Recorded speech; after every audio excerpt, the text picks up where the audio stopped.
Hello everyone, how are you? Welcome back. My name is Ashkariel, the fallen angel of FSP's third generation Lamentus.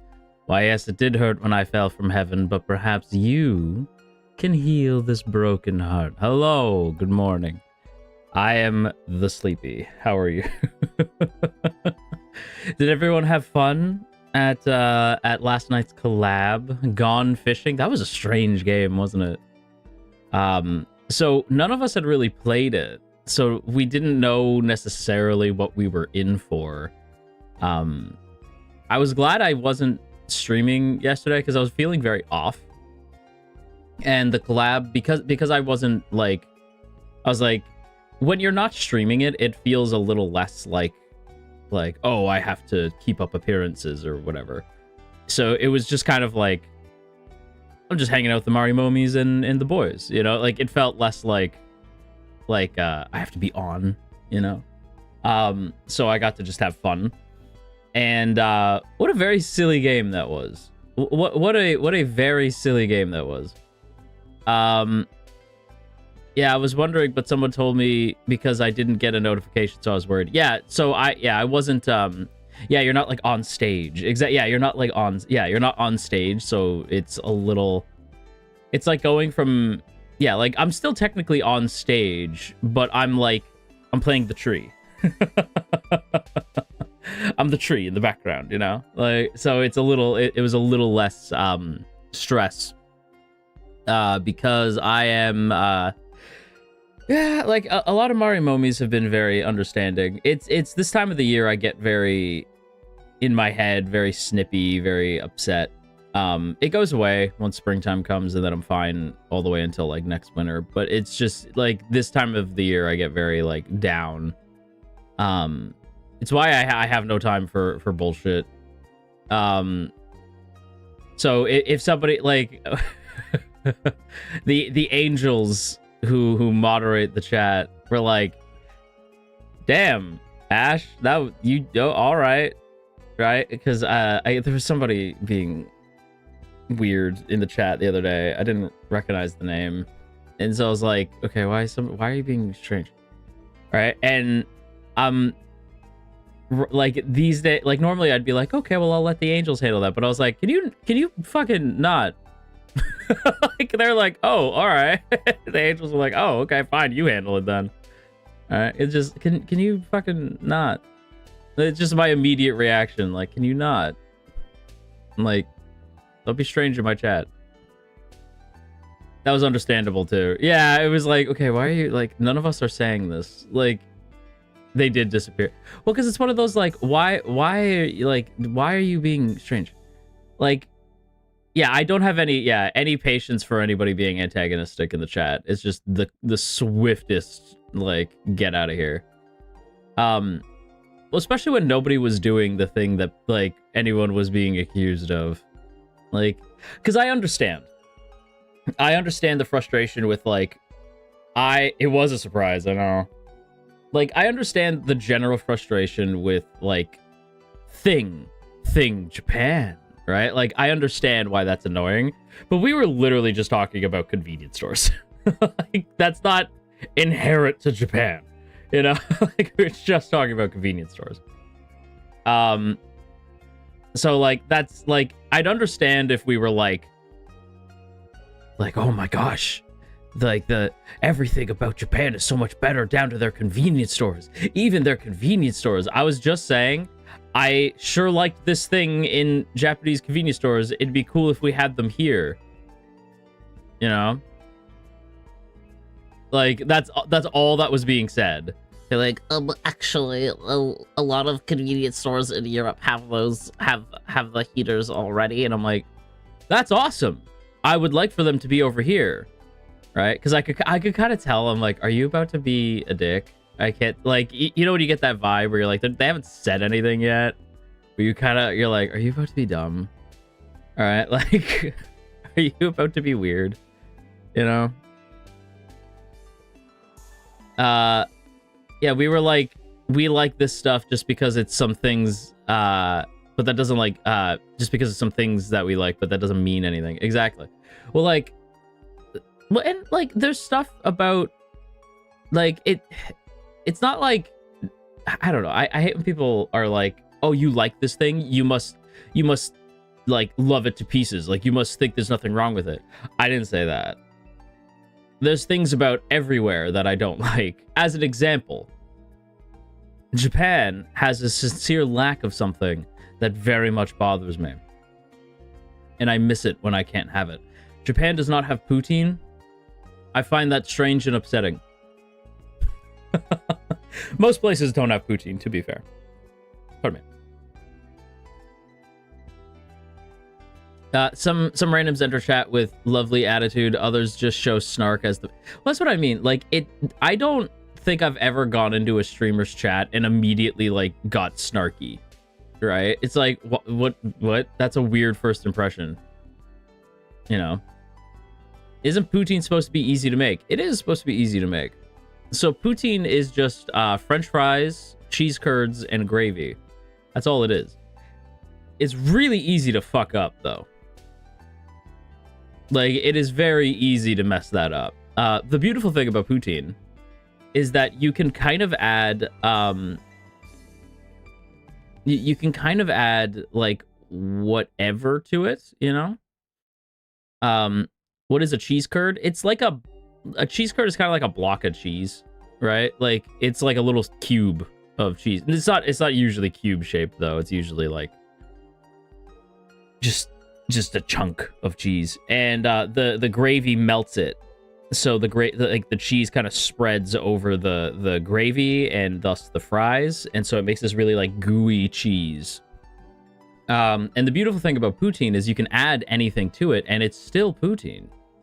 It's one of those, right? So you know how like pizza, like you can put anything on a pizza and it's still pizza, right?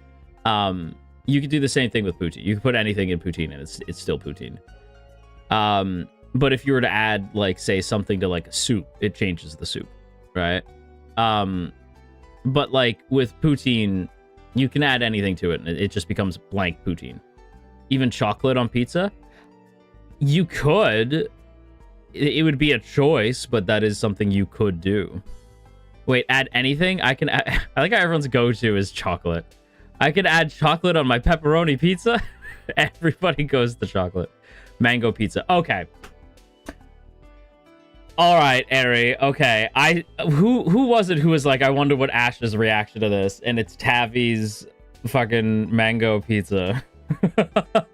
I forgot who it was. I was like, okay.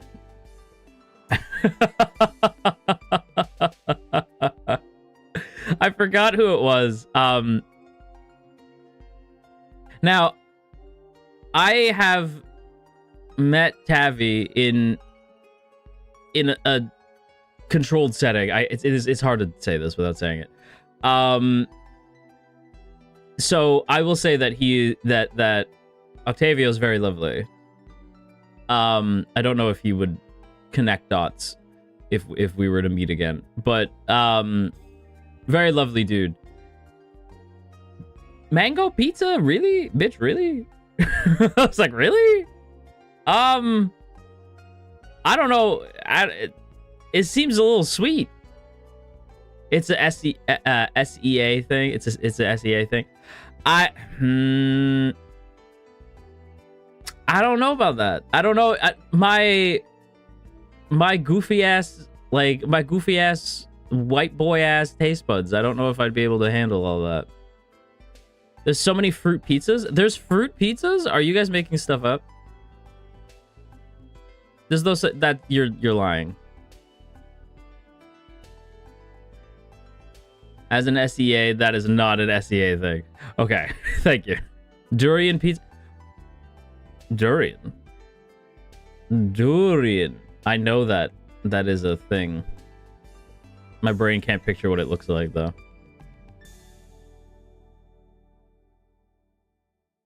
We want to try corn on pizza. Kit, you just like stop my brain from functioning for a second. Corn on pizza. Ew.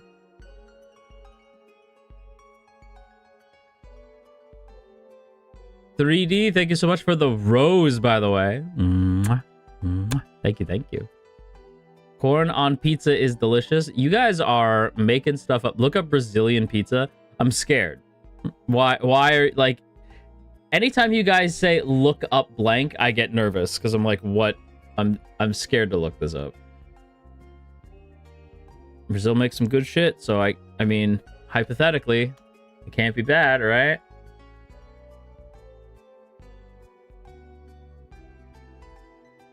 Brazilian pizza is unique culinary experience characterized by a thin, sturdy crust, minimal sauce. That's a weird choice.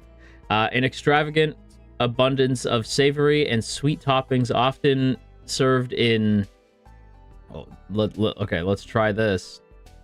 You guys know I like to make an attempt to say it. Rodizio style. All you can eat. Rodizio. Originating from Italian immigration in Sao Paulo, it features distinct ingredients like catupiry, cream cheese, hearts of palm, corn, unconventional combinations like chocolate and banana.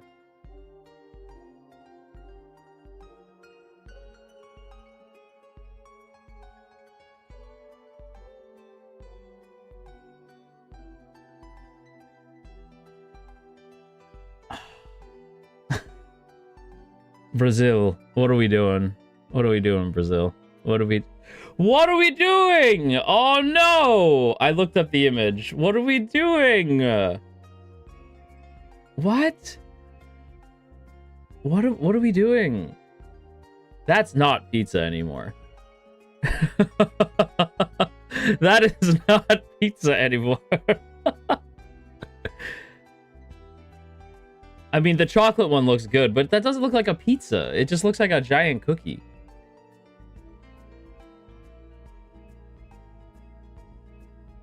What am I looking at? This is not pizza anymore. It's dessert pizza. I mean, dessert pizza's fine. Like, but that is no longer pizza. But you're no longer pizza. People would be like, what? You have piqued my curiosity, but now you have my attention.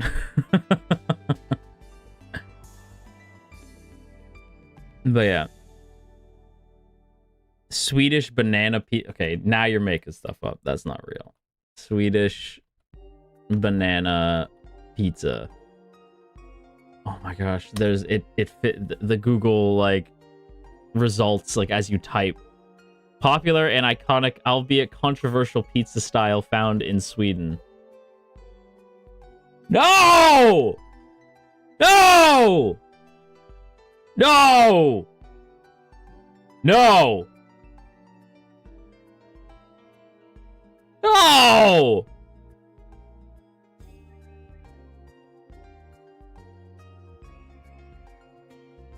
What are you doing, Sweden? What are you doing? No! No! A sin! All of Sweden is to be punished. Ugh. No!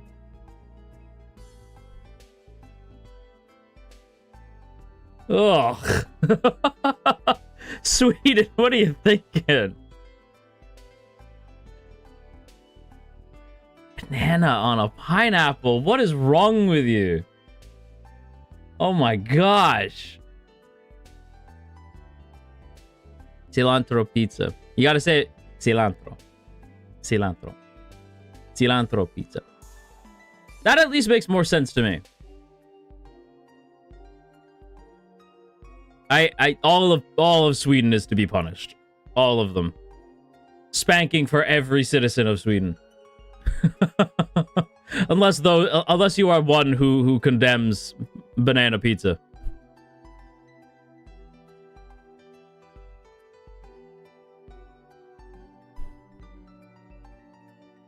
I walked in at a weird time.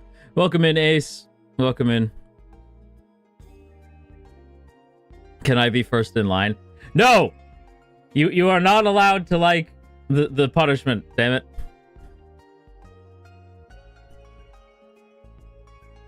Also, I don't know if you guys, speaking of like kind of because we tried to say now I've already forgotten the name of it. We were trying to pronounce a word that is not of a language I am familiar with. And I need you guys to know that I can no longer I saw Hal Jordan. Like I was reading comics the other day, and I saw Hal Jordan. Rodizio. I saw Hal Jordan, and my brain. So because we had that conversation about how to say Mahalkita, my brain was like, saw Hal Jordan and went Mahalkita. Not Hal Jordan. Mahalkita. And I was like, like my brain like rewired itself. So I was like, Mahal Jordan Kita. I was like, huh. Like I just like stared at the page like, that's not his name.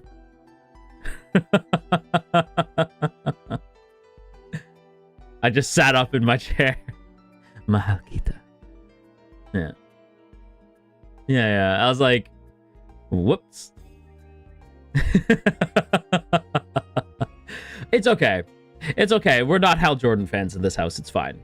It's fine. I know people are going to be like, what? But Hal Jordan's the GOAT. Yeah, but like, is he though? Yeah, but is he though? I feel like if you were to meet Hal Jordan, you wouldn't like him. Lest we forget, Hal Jordan is canonically a couple different things. And there's one major one that is like a big fucking yikes. Now, mind you, it was many years ago. It was decades ago. But there's... what's her name? Hang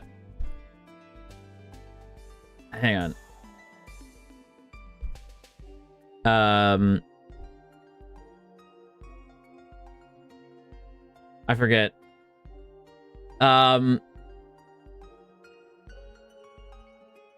Yeah, Aricia Rab.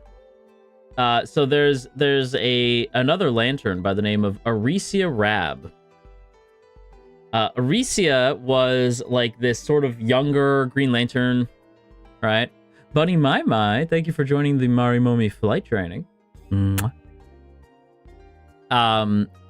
And yeah, see, people are like, oh gosh. Yeah, people are already like, either what happened or I know who this is. Aricia is a Green Lantern. She is from a species who essentially can like, so she's like younger. She's meant to be kind of coded as like 16, right? And Hal at this point is like early 30s. And I think people are already kind of guessing where this is going. And her species can like change her physiology. Yeah, it's exactly where it's going, exactly where you think. This is Jon Stewart territory. Exactly. We are Jon Stewart fans of this house. Fuck Hal Jordan. No, so Hal and her are like stranded on this like planet. Their lantern like rings are dead. And there's no way off the planet. And so they think that they're like dead. And exactly what you think happens. She changes her physical appearance to be that of an adult woman. And exactly what you think happens. And the other lanterns are like, oh,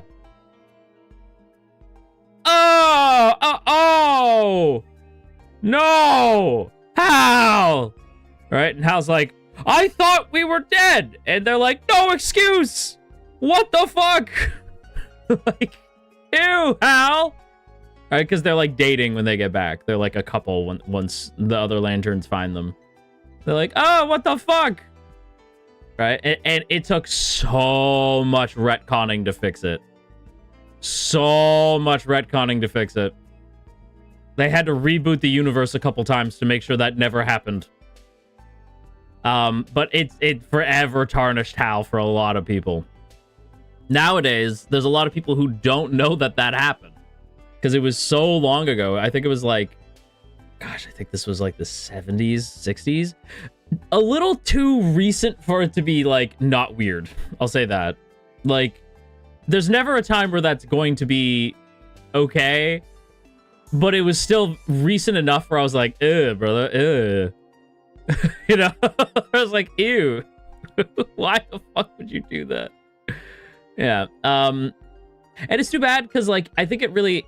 It's funny because, like, the character of Aricia was the one who I think was hurt most by it, which is, like, not Hal? See, to me, that would have messed Hal up. Like, that's crazy. Pardon me.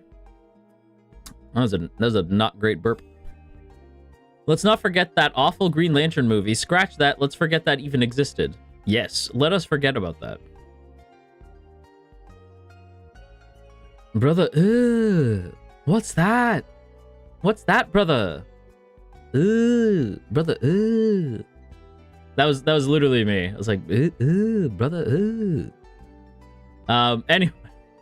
Anyway, that's why in this house, this is Jon Stewart territory. Jon Stewart is our goat. Burpig Airy. Airy. Some things are best left forgotten. This would be one of them. It is unfortunate. And again, for the record, well, even like Aricia was just cool. Like, she was just a cool Green Lantern, and then like that happened, and then they've been fixing her lately, but like weird, just weird. The whole thing's weird. It was just a weird situation. There's a lot of weird Green Lantern stories, though. Like, lest we forget the time that Hal Jordan killed a bunch of the Green Lanterns and like took their power rings because his home blew up. It's funny, his city was exploded thanks to a character by the name of Cyborg Superman, who is not Superman. He is a cyborg. He's actually a Reed Richards joke, which is like bizarre. So there was this weird DC comic. It was in a Superman comic, I think, where there's like, tell me if this sounds familiar. There's this family of explorers, and they are getting ready to go out into space. It is the scientist of the group, the leader. He's like this unbelievably brilliant scientist. His smoking hot wife, who's like this badass explorer, equally as intelligent as him. Her dopey, handsome, also smoking hot brother. And then the main scientist, Buddy, who's kind of like this big tough guy. They kind of grew up together, and he's going to come along because he's also part of the adventuring team. Does that sound familiar? And they're going to go up to space, and then they get bombarded by cosmic rays. When they're up there, their ship is hit with cosmic rays. Yes, Fantastic Four. But this is DC, so obviously they can't say Fantastic Four. But what happens in, again, one of the weirdest, like, I don't know what DC was on during this time period. They come back, and the powers aren't good. The brother can't stop. The brother can light himself on fire, just like Human Torch, but it burns him, and he can't put it out, and he dies. The Thing analog is actually suffocated in the rocks that he like can't breathe. Like, the rocks suffocate him, and he dies. His wife actually blinks out of existence. It's not that she goes invisible. She just stops existing. And he melts. Like, the main scientist melts. It's not that he's stretchy. It's that he fucking melts. And everyone's like, what the fuck, DC? Like, what the hell? Like, and DC's like, yeah, I don't know. Like, DC themselves are like, that was weird. Let's not talk about this anymore. And then the weirdest, funniest thing happens. The guy, I forget his name. Hang on. What is Cyborg's? Is it? I think it's Hank. Yeah, Hank Henshaw. That's his name. Instead of Reed Richards, it's Hank Henshaw. Hank is actually mad at Superman about it. Because Superman tried to save them, he couldn't save them, and then they had that fate happen to them. So, Hank manages to place his, as he's melting, he manages to send his brain pattern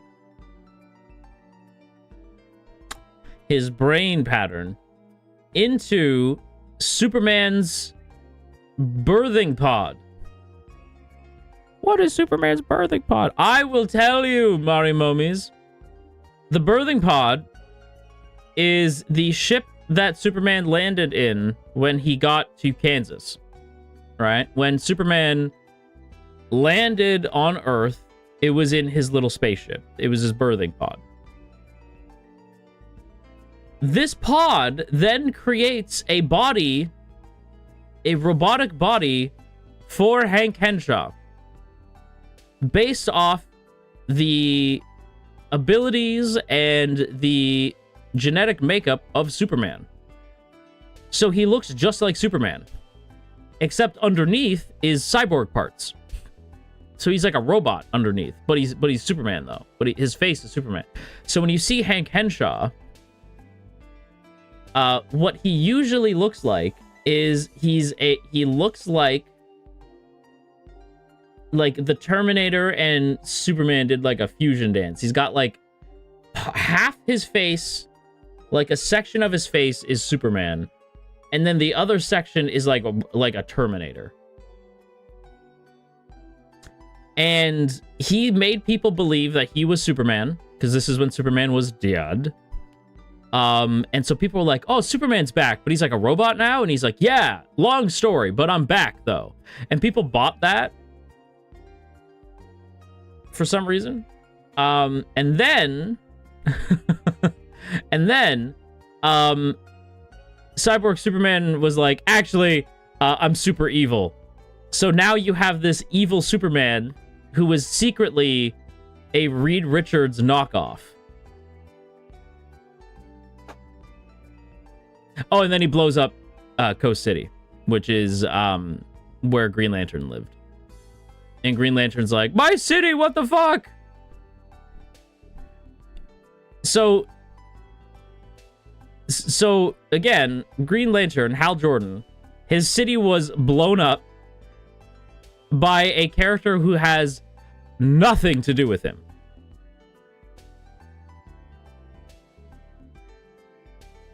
I think since then, they were like, maybe Cyborg Superman should be a Green Lantern villain because of that. And everyone's like, yeah.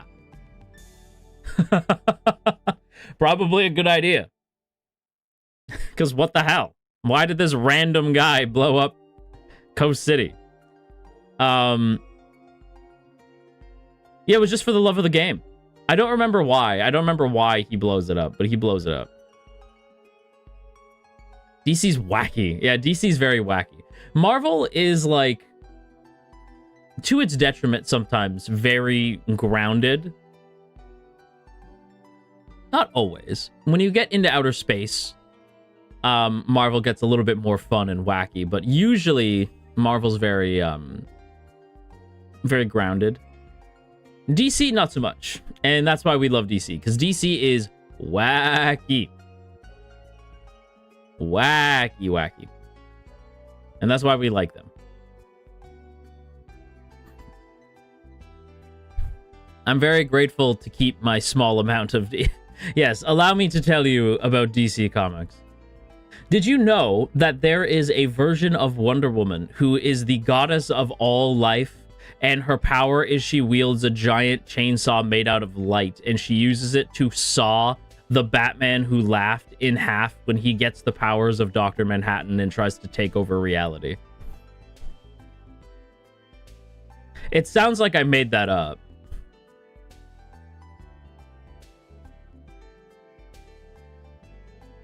As you do. Yeah. Hey, I forget her name, like when she gets all super powered. So yeah, Wonder Woman, chainsaw of, yeah, the chainsaw of truth. That is what her weapon is called. The chainsaw of truth. It's from a DC comic called DC Death Metal, which is the sequel to DC Metal. It is unbelievably badass. It's fucking awesome, dude. Like it is a little, like, for a story it's very confusing, but you just have to like accept it. You just have to roll with it and it becomes awesome. Yeah.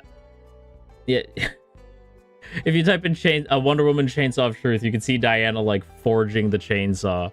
It's so silly. I love it so much. What a silly idea.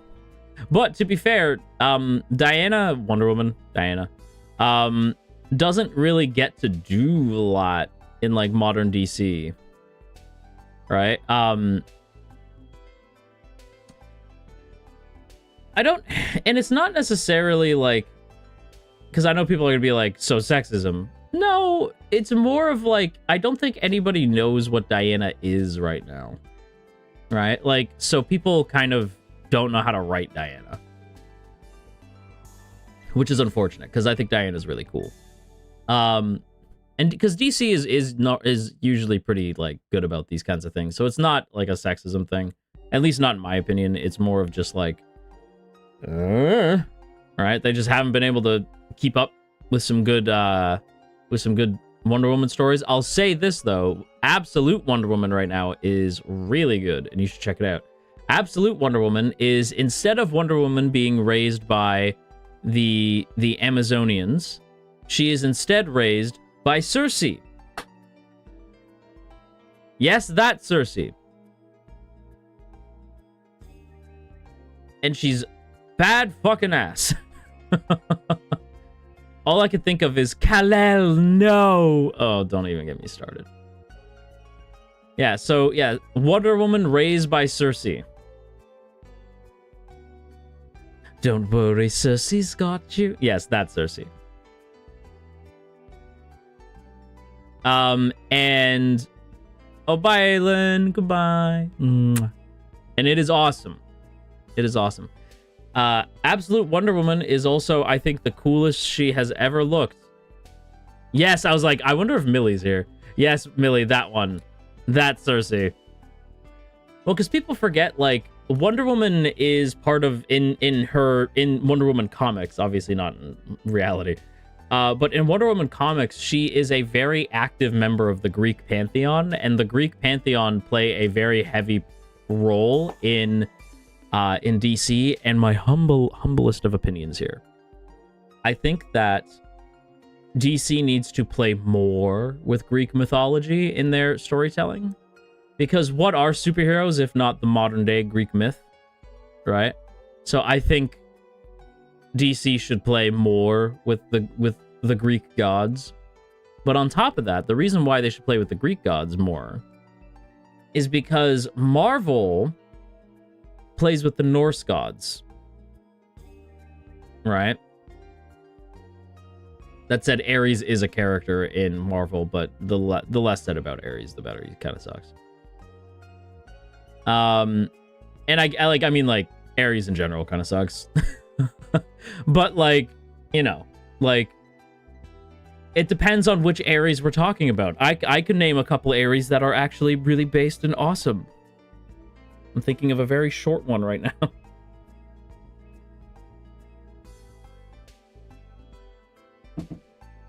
Not gonna lie, Wonder Woman was my favorite character out of all DC characters because she had a pretty cool background and story. Wonder Woman's story is awesome. She was made out of clay. All right. Queen Hippolyta, the queen of the Amazonians, queen of Themyscira, wanted a daughter because obviously, like, the Amazonians, they can live forever, but they can't have children, right? So they wanted to have a heir apparent to the throne of Themyscira, and Queen Hippolyta really wanted a daughter. And so she made a baby out of clay and begged the gods to give it life. And so the gods, feeling the need to repay the Amazonians, gifted Diana with life, right? So Diana is blessed by each member of the Greek pantheon, which is really fucking cool, right? Like, that's why Diana's so badass and awesome, because she's essentially Greek mythology incarnate. She's fucking cool. And the pitch for this, yeah, like, I forget necessarily how this one, like, how Diana works now. I thought the original pitch was that, because she has this big fuck off sword and she looks like badass now, like, she's like, okay, in my humble opinion, and some people are going to disagree with me, and this is okay, a lot of artists have a tendency to draw Diana like Gal Gadot, right? Like, they have a tendency to draw Diana really thin. That, in this humble god's opinion, is what we call a little bit of fucking stupid. That's really lame. Right? No, Diana should be built like Rhea Ripley. Diana should be built like Jade Cargill. You know? Diana's made of sterner stuff. Diana's gotta be jacked, bro.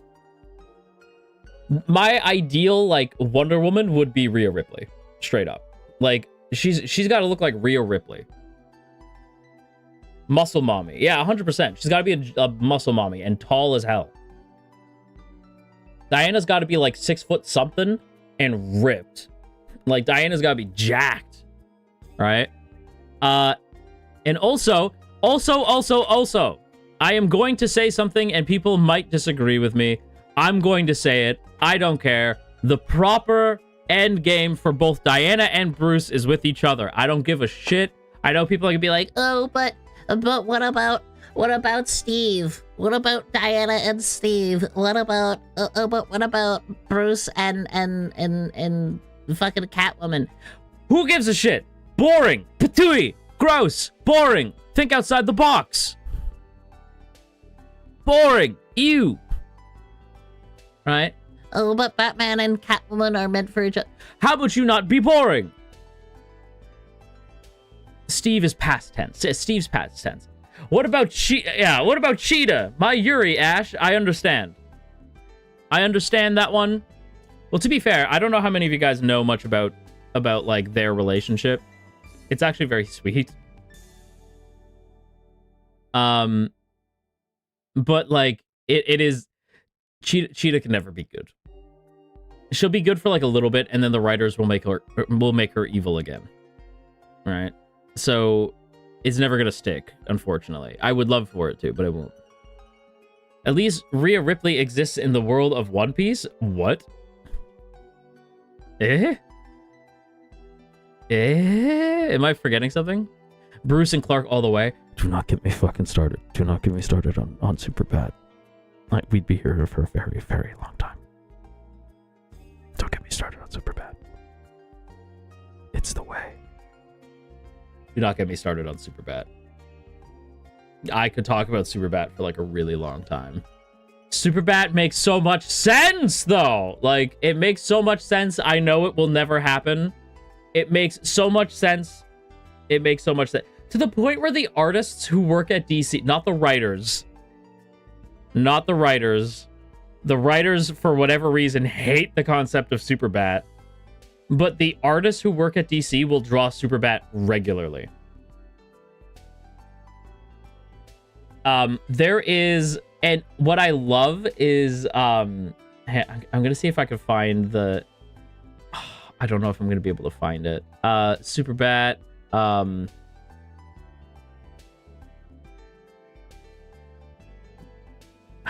what would I even call this? Because I'm trying to find something specific, and I don't know how I'm going to be able to find it.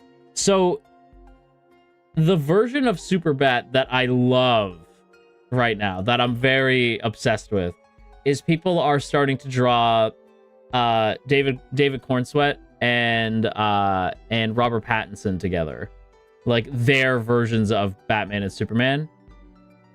And I will never forget that somebody drew art of like Alfred.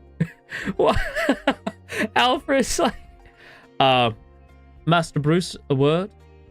Bruce is like, what is it, Alfred? Like eating his cereal, like, yes, Alfred, what?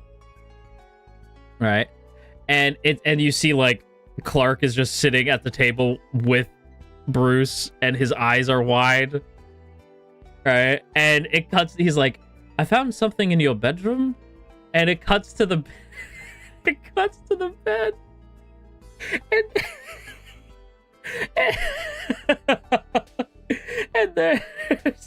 And it's like torn apart, but on the pillow is the fucking oil that Bruce puts on his eyes so that you can't tell it's him, like that little like mascara thing that he puts on his face, so you can't tell it's him. It's all over the pillow. And I'm like wait, so Bruce was because there's no top in that relationship. They are both switches, you know, like 100%. By the way, I agree with Nayu on this. I gotta say this: topping and bottoming is not indicative of who is in charge in that relationship, right? It is simply the preferred position in the bedroom, and most people are switches. So stop it. But the idea of like Bruce being kind of like a power bottom is like, it does make a lot of sense to me, right? Like, because like Clark is just sitting there like wide-eyed, right? And then yeah, like it's just it's perfect. But Superbat makes sense. Superbat makes so much sense, to the point where like Superbat makes so much sense that they actually, and I am not kidding here, Superbat became a character. And the reason Superbat became a character is because the writers wanted people to stop seeing ship art when they looked up Superbat. So they're like, okay, so what if Superbat was a character? It is what happens when a Green Lantern ring, and I shit you not, this is legitimately what happens. If both Batman and Superman call upon a Green Lantern ring at the same time, the Green Lantern ring will split in two, go on both of their fingers at the same time, and cause them to fuse into one character known as Superbat. He has the powers of a Green Lantern, Superman, and the intellect and fighting skill of Batman. I love DC so much. Because DC's like, stop! And we're like, no, you just made it worse! Because now I know they can fuse into one being. Please tell me what is not gayer than fusing into one being. Just talk to Goku and Vegeta. Please. And the money of Bruce Wayne. Shared body yaoi, 100%. It's a shared body yaoi experience, you know? A fan child without the fun part. It is essentially the child of Superman and Batman, yes. Actually, here's another fucking hot take for you. The child of Batman and Superman already exists. This is my hot take. This is my opinion. The child of Batman and Superman already exists. In fact, you know him. You know him very well.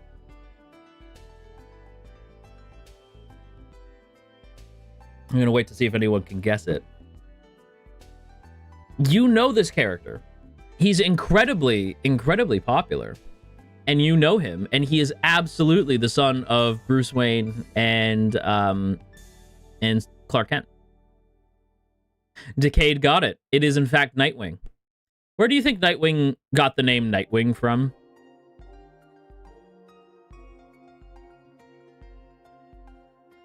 Either Con-El or Nightwing. Con-El works, dude. So, Dick Grayson is obviously the son of the Flying Graysons, who is then adopted by Bruce when his parents are killed, so that he has a father figure in his life and someone to help him. Because everyone's always like, Bruce, like, recruited Dick Grayson into his war against crime. That is not what happened. Bruce Wayne wanted to save Dick Grayson because he saw Dick Grayson as himself. Dick Grayson wanted to go after the people who killed his family. So Dick Grayson was not going to stop. So Bruce tried to take him in and tried to raise him as a normal kid, right? He became his ward. He tried to raise him. Eventually, Dick Grayson finds out that he's Batman. He's like, God damn it. And so he helps him become Robin and avenge his parents, right? Now, as that's happening, Superman's like, hey, Bruce, I was just checking in on you. Quick question. Who the fuck is that? Right? He, like, points at Robin. Who's that? Right? And he's like, and, like, this is canonical. Like, Robin's like, are you Superman? And he's like, yeah. Right? And he's like, whoa! And he's like, this kid's cool as fuck, Bruce. What the fuck? Right? Like Superman's like, this kid's cool as shit. What the fuck? Right? Like, because it's different, like, when Superman finds out that Shazam is Billy Batson, that Shazam is just a little kid, Superman gets fucking pissed off, right? And he goes to the wizard Shazam and is like, you recruited a 10-year-old boy to be your super soldier? Do you have any idea how fucked up that is? Right? But he's a little hypocritical when it comes to Bruce and Dick Grayson, because when he finds out about Dick Grayson, he's like, yo, this kid's cool as fuck. What up, kid? You know, like, he's a little hypocritical, Superman, right? He's a little hypocritical, right? So Superman's like, okay, this kid is probably safest with Bruce anyway. He lives in Gotham City. He's probably safer being Robin than anything else. And so Clark ends up visiting Gotham a lot.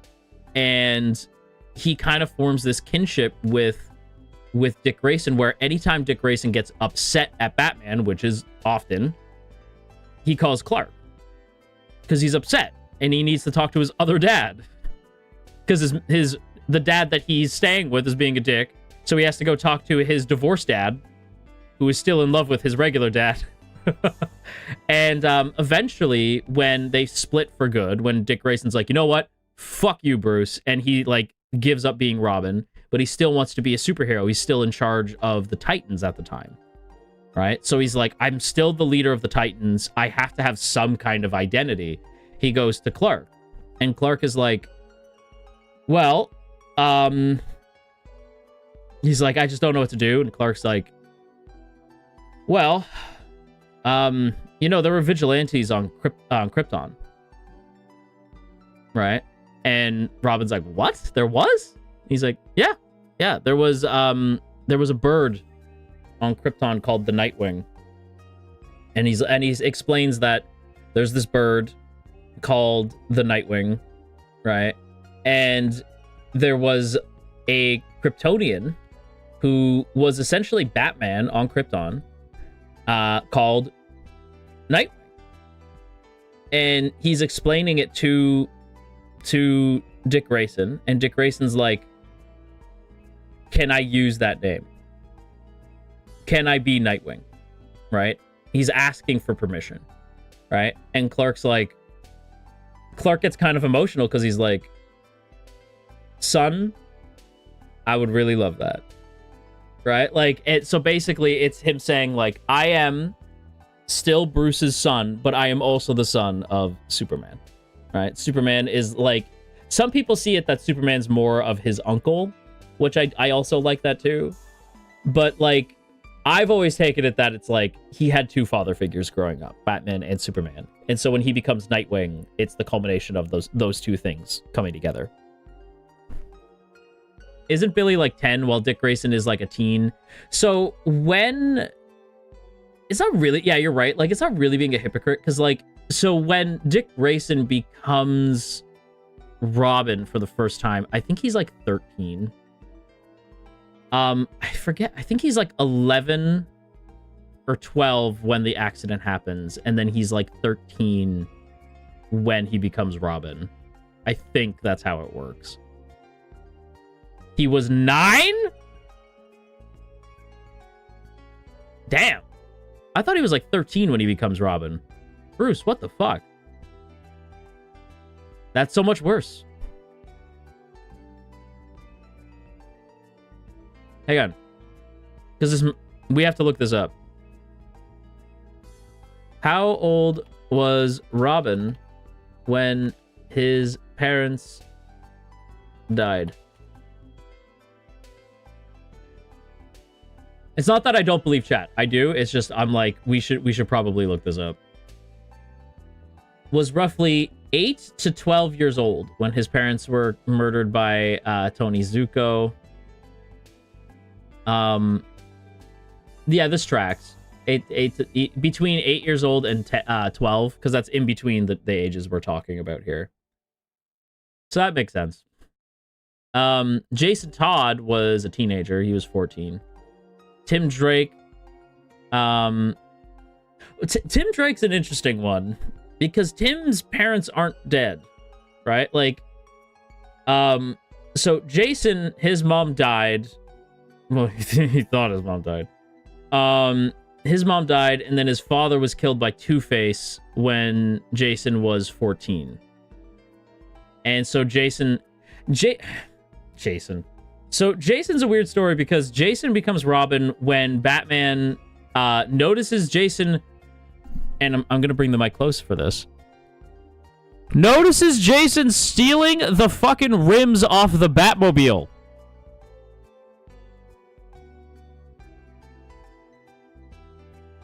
Bruce is coming back from Bruce is coming back from like a night stopping crime, and he's like, what the fuck is this? And just sees Jason taking the wheels off the Batmobile, and Jason's like, oh, hey Bat, I can put those back. And he's like, kid, what the fuck? Like, you know, he's like, who are you? He's like, I'm Jason Todd. Yeah. I'm Jason. Nice to meet you. Please don't kill me. Jason's like, oh, I'm dead. Tim is a much more interesting story. So Tim, I don't know why we got onto this like Batman tangent, but I fucking love Batman, so I don't mind. Tim is a weird story. Tim's my favorite Robin. Not my favorite of the Bat family, but my favorite Robin, without a doubt. I don't think there's ever been a better Robin. And I say that with respect to Damian. But, like, Tim is a stalker. Yeah, Tim is a stalker. I agree with Kenwin. So Tim Drake is just a really fucking smart kid. Like, that's Tim's story. Tim is just really, really, really, really, really smart. And so Tim notices that, like, Tim's I think the only one of, like, the only member of Gotham City out of the entire city to be like, oh, that's not the same Robin. Right? He's the only one to be like, Robin is different now. People are like, what do you mean? They're like, he goes, well, Robin used to lead the Titans, and now he doesn't. Now it's some guy called Nightwing. And Robin is now suddenly working with Batman again, but he's more ruthless. That's not Robin. Right? And then Robin dies. And Tim's like, uh-oh. Because he notices Batman's not hanging out with Robin anymore. And he's like, oh, Robin definitely died. Right? Like, Tim figures it out. Like, Tim's like, oh, Robin, like, super died. And so he starts thinking about it, and he goes, And, yeah, and he's suddenly a child again. That's odd. Yeah, and the rest of Gotham is just like, la-di-da-di-da. Like, nobody notices. Or if they do, they don't say anything. And so Tim goes, And so he watches old tapes of the first Robin, right? And he goes like, huh. And so he's thinking about it, and he goes, okay. The way he moves is like an acrobat. Let me think about some acrobats who lived in Gotham. Oh yeah, the Flying Graysons. Dick Grayson is still alive, but his parents were murdered. And this is common knowledge, like people know that, right? So they go, so he's an acrobat. So Dick Grayson is definitely Robin, or at least was Robin. But in order to do all this, he'd need to be financed by somebody. And they have to live in Gotham. So it's got to be Bruce Wayne, right? So on a hunch, Tim goes to Dick Grayson and is like, hey, I know you're Robin. And Dick's like, you know, like, no. Alfred,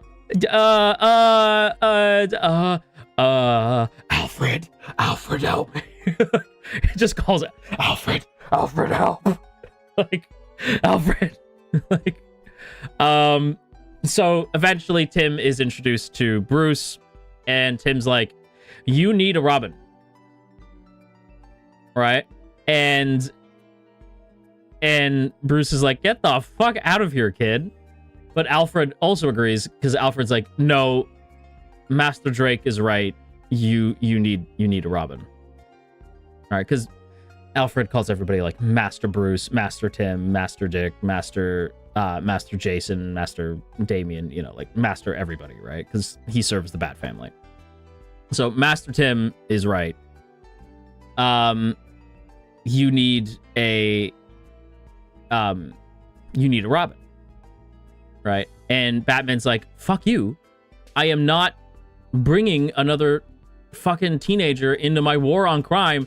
I got Jason killed, for God's sake, right? Because at this time, Jason is not Red Hood, right? He's dead. He's not coming back. He's the backbone of the Bat family, in my opinion, 100%. It's why I really heavily disagree with the concept of them killing Alfred. Alfred's been dead for like 5 years.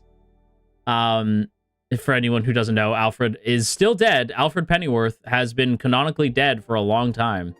He's been dead for 5 years, which is a long fucking time in comic book land. Yeah, Jason, Jason's he hasn't quite dipped. Oh no, he is actually, no, yeah, Kinwin's right. Jason is currently swimming in a Lazarus pit during all of this. But we'll talk about that later. We can talk about that later. But yeah, so Tim eventually becomes Robin. The thing that makes Tim interesting is that Tim's parents, his mom is dead, but Tim's dad is alive. So Tim doesn't see Bruce as a father figure. He sees Bruce as his partner, which is a very different dynamic for a Batman and a Robin, right? Now, eventually, Tim's father is killed, right? And Tim is only 16 at the time. And Dick Grayson tells Batman to do something he never did for him because Tim clearly needs it.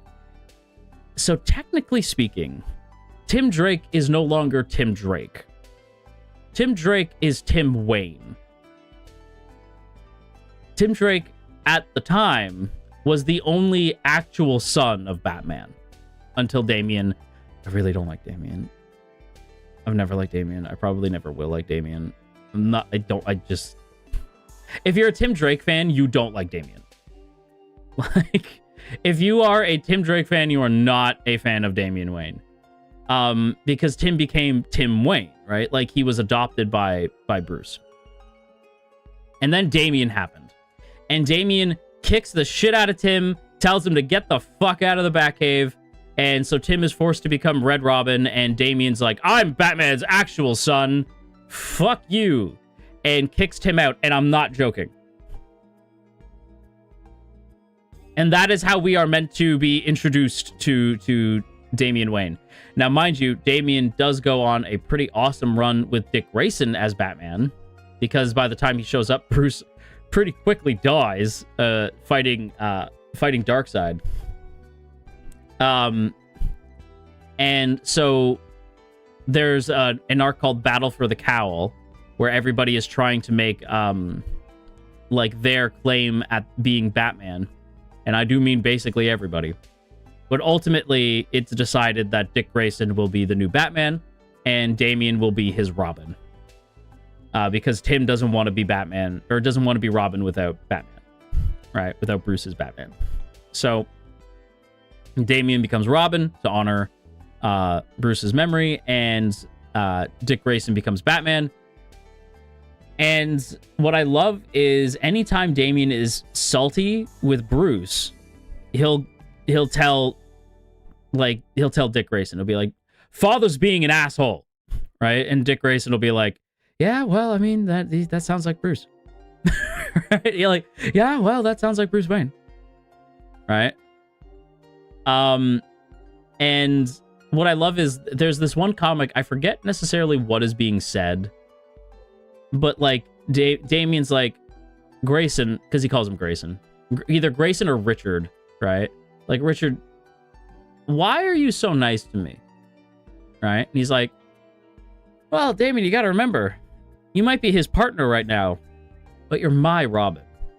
Right? And it's such a nice little moment where like Dick Grayson's like, "You were my Robin, not his." Right? Like, and I do love that. Now, mind you, Damian accidentally kills Dick Grayson in the Injustice universe. It was an accident, but that is a thing that happened. Damian's character growth is nice to see, though. He learns that his actions have consequences and that emotions are okay. That's just it. Like, Damian is a shit, and I don't super love him. But the arc, and again, it's why I'm like, I don't like Damian, and I don't agree with killing Alfred. But fuck me, is having Damian kind of be responsible for Alfred's death really good character writing. Because it, like, forces Damian to come to grips with the fact that his actions have consequences, that people can get hurt, people can die because of him, right? And it had to be Alfred, right? Because the only other person that it could have been that would have had the same impact is Dick, and they're not going to kill Dick, right? So, like, it had to be Alfred. And it makes a lot of sense. I do feel like he's been dead long enough. I do feel like we should probably bring him back by now, but then that kind of hurts Damian's whole thing, right? So it's like he almost kind of has to stay dead for Damian's lesson to stick. Fable, thank you for the super. Mwah. Here are my tuition fees for Ashkariel School for Superhero Lore. Thank you for enlightening me on the world of Marvel and DC. Aw, thank you, Fable. Mwah. What a good Marimomie you are, sitting there listening to your new god ramble about his weird interests. Voltaire, thank you for the super as well. Mwah. With all the money and intelligence, Bruce F's the pooch all on all relations. It's true, Voltaire. Bruce has all this training and never once did he think to go to therapy. Very interesting. Mwah.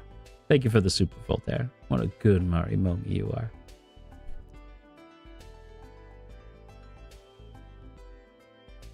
I mean, technically they did. Yeah.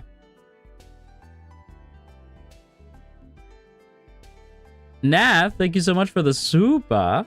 Mwah. I will say, and Kenwin might know this, it depends on which books you read. Technically speaking, there was therapy for superheroes. And anybody who knows what I'm talking about is about to be like, shut the fuck up. There was therapy for superheroes. There was.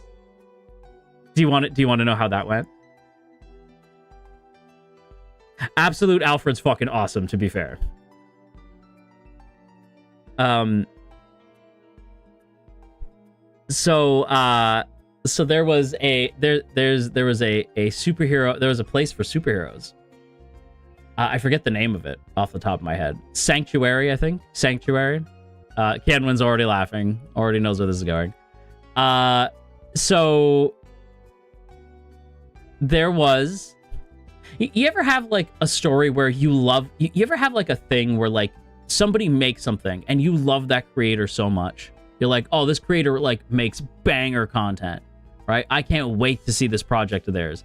And then it comes out and you're like...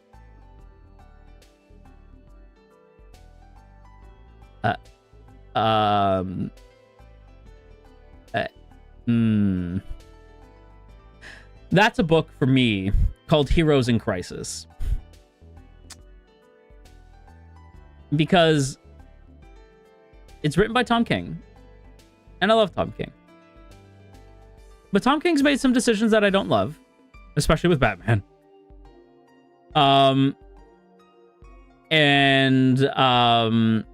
So he writes the story about therapy. And in it, he basically demonizes therapy by accident. I don't think that was his intent. But, and essentially what happens is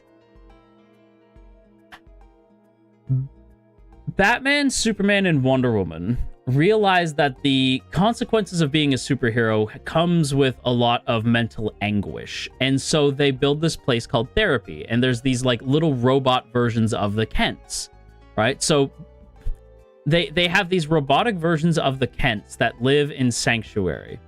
And they, like, any superhero who needs help can go to Sanctuary. And it's like a, like, live-in therapy session, essentially, where you, like, live on the Kent farm, like this, like, fake version of the Kent farm. And you can talk to the Kents, and they can give you therapy.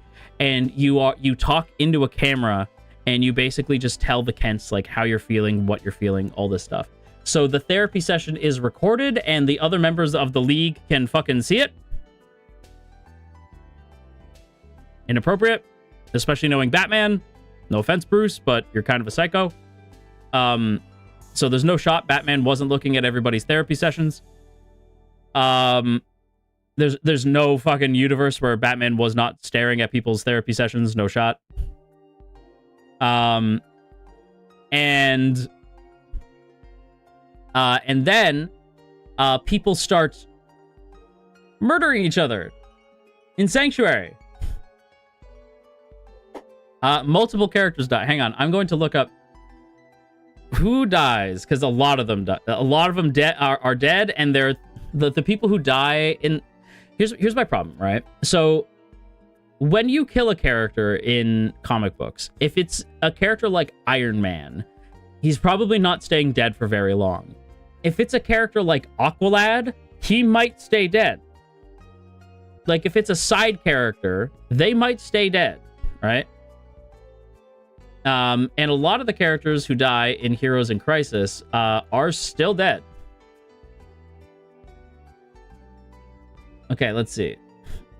Lagoon Boy, Citizen Steel, Blue Jay, Hotspot, Poison Ivy, Arsenal, and Wally West. So yeah, Roy Harper dies in this, in the initial massacre. Wally West dies. Poison Ivy dies. Lagoon Boy dies. Citizen Steel, Blue Jay, and Hotspot all die. Yeah. So, now, okay. Now, let me stress. If you think it's fucked up, if you think it's fucked up that Wally West is dead, don't worry, it's worse. Wally is actually the one who killed everybody.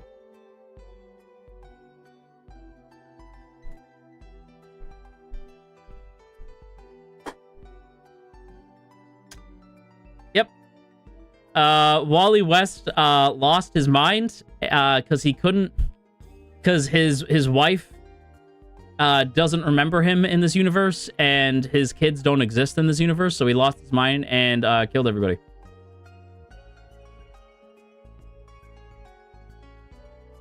Yeah. Now, I will remind you, Wally West is the Flash that you grew up with. For the record, anybody watching this, You did not grow up with Barry Allen. You grew up with Wally West. Even if you're somebody who's like, no, the only Flash I know is the CW Flash, that's still Wally West.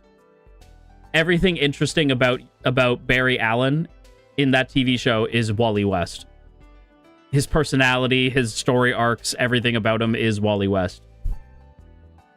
Like, everything interesting about that Flash is just Wally West. DC always loves them some drama. It's true. They love them some drama. Yeah. So the story reveals that these deaths were not an intentional murder, but a tragic accident resulting from immense psychological pressure on the heroes. The sanctuary facility itself is also destroyed. So Wally loses control of his powers and accidentally, like, kills multiple people. And it was fucked up. And what's doubly fucked up is if you care about these characters, which Tom King did not, because Tom King doesn't give a fuck about anything other than Batman. Having Wally kill Roy is incredibly fucked up because they were Titans together. They were like brothers. And it's so dark. So dark.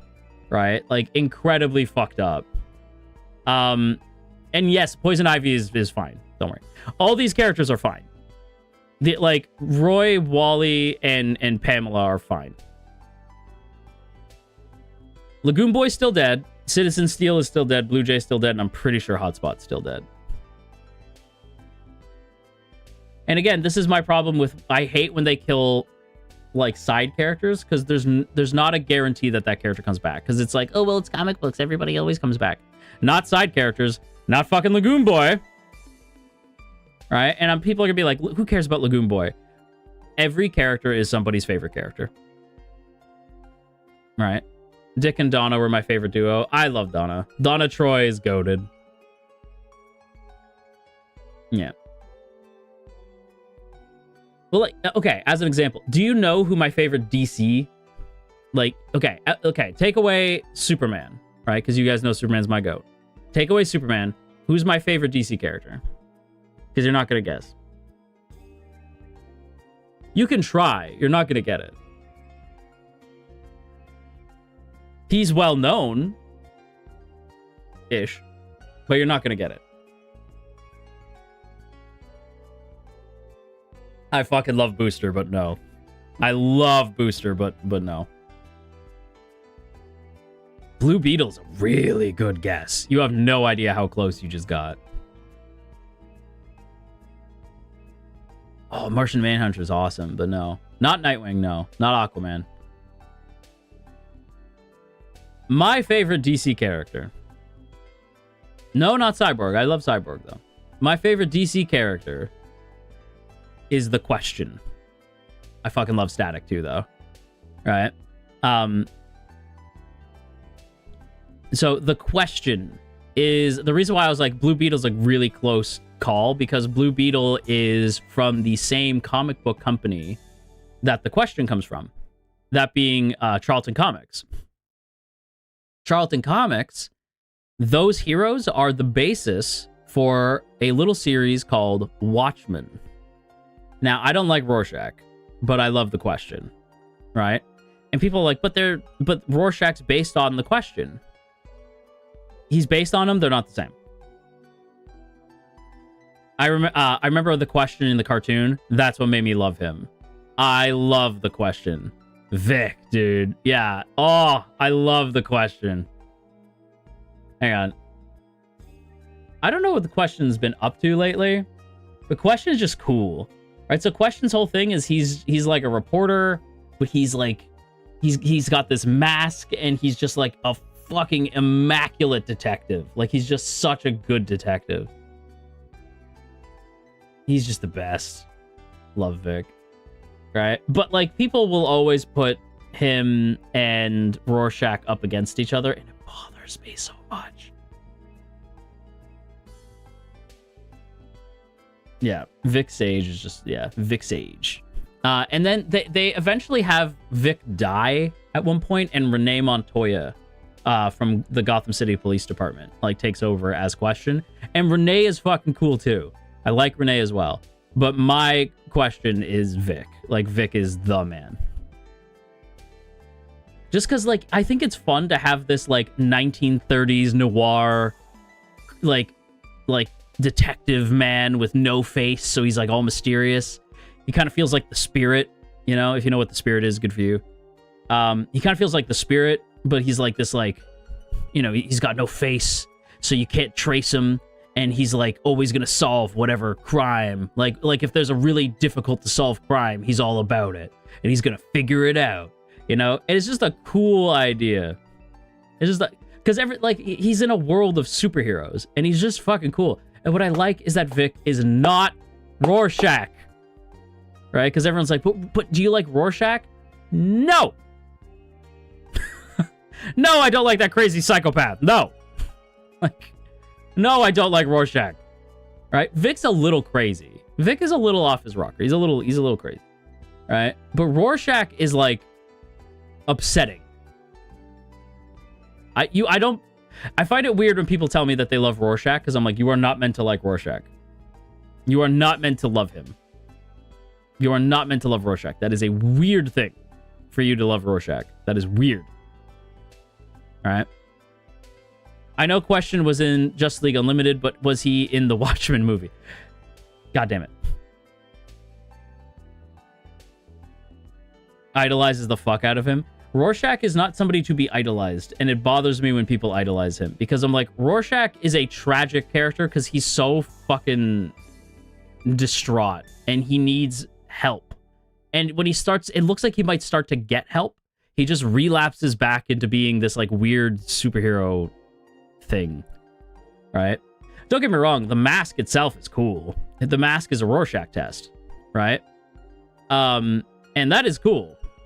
Right? Like, the mask being like a Rorschach test is really cool. But it's not as cool as Vic having no fucking face. Right? Like, I love obscure characters in comic books, right? So the Question, he's not super obscure. People know the Question. Right? But I just love him. I just think he's so cool. I love anytime the Question teams up with Batman. Just because I think it's fun to have Question and Batman. Just questions like, something's wrong. The details aren't adding up. And Bruce is like, what the fuck are you talking about? like Bruce is just looking at him like, what do you mean? Like, oh, you're welcome, Gracie. I'm glad. It's like, bro, like, just Bruce being like, what the hell are you talking about? And Question will spot things that Bruce hasn't spotted, but he's so batshit crazy, it's hard for him to put the pieces together, so Bruce has to do it. All right? Like, I love, like, so Bruce has to be like, wait, Question, you're a genius. Question's like, I know. You know? Question's like, I know, thank you. What? I am? Like, he has to, like, realize, like, wait, really? I had no idea. I mean, yes, I am a genius. You're so right, Bruce. Like, now that interaction has never happened, but like, it would be so funny if Question was like, I know. What? I am?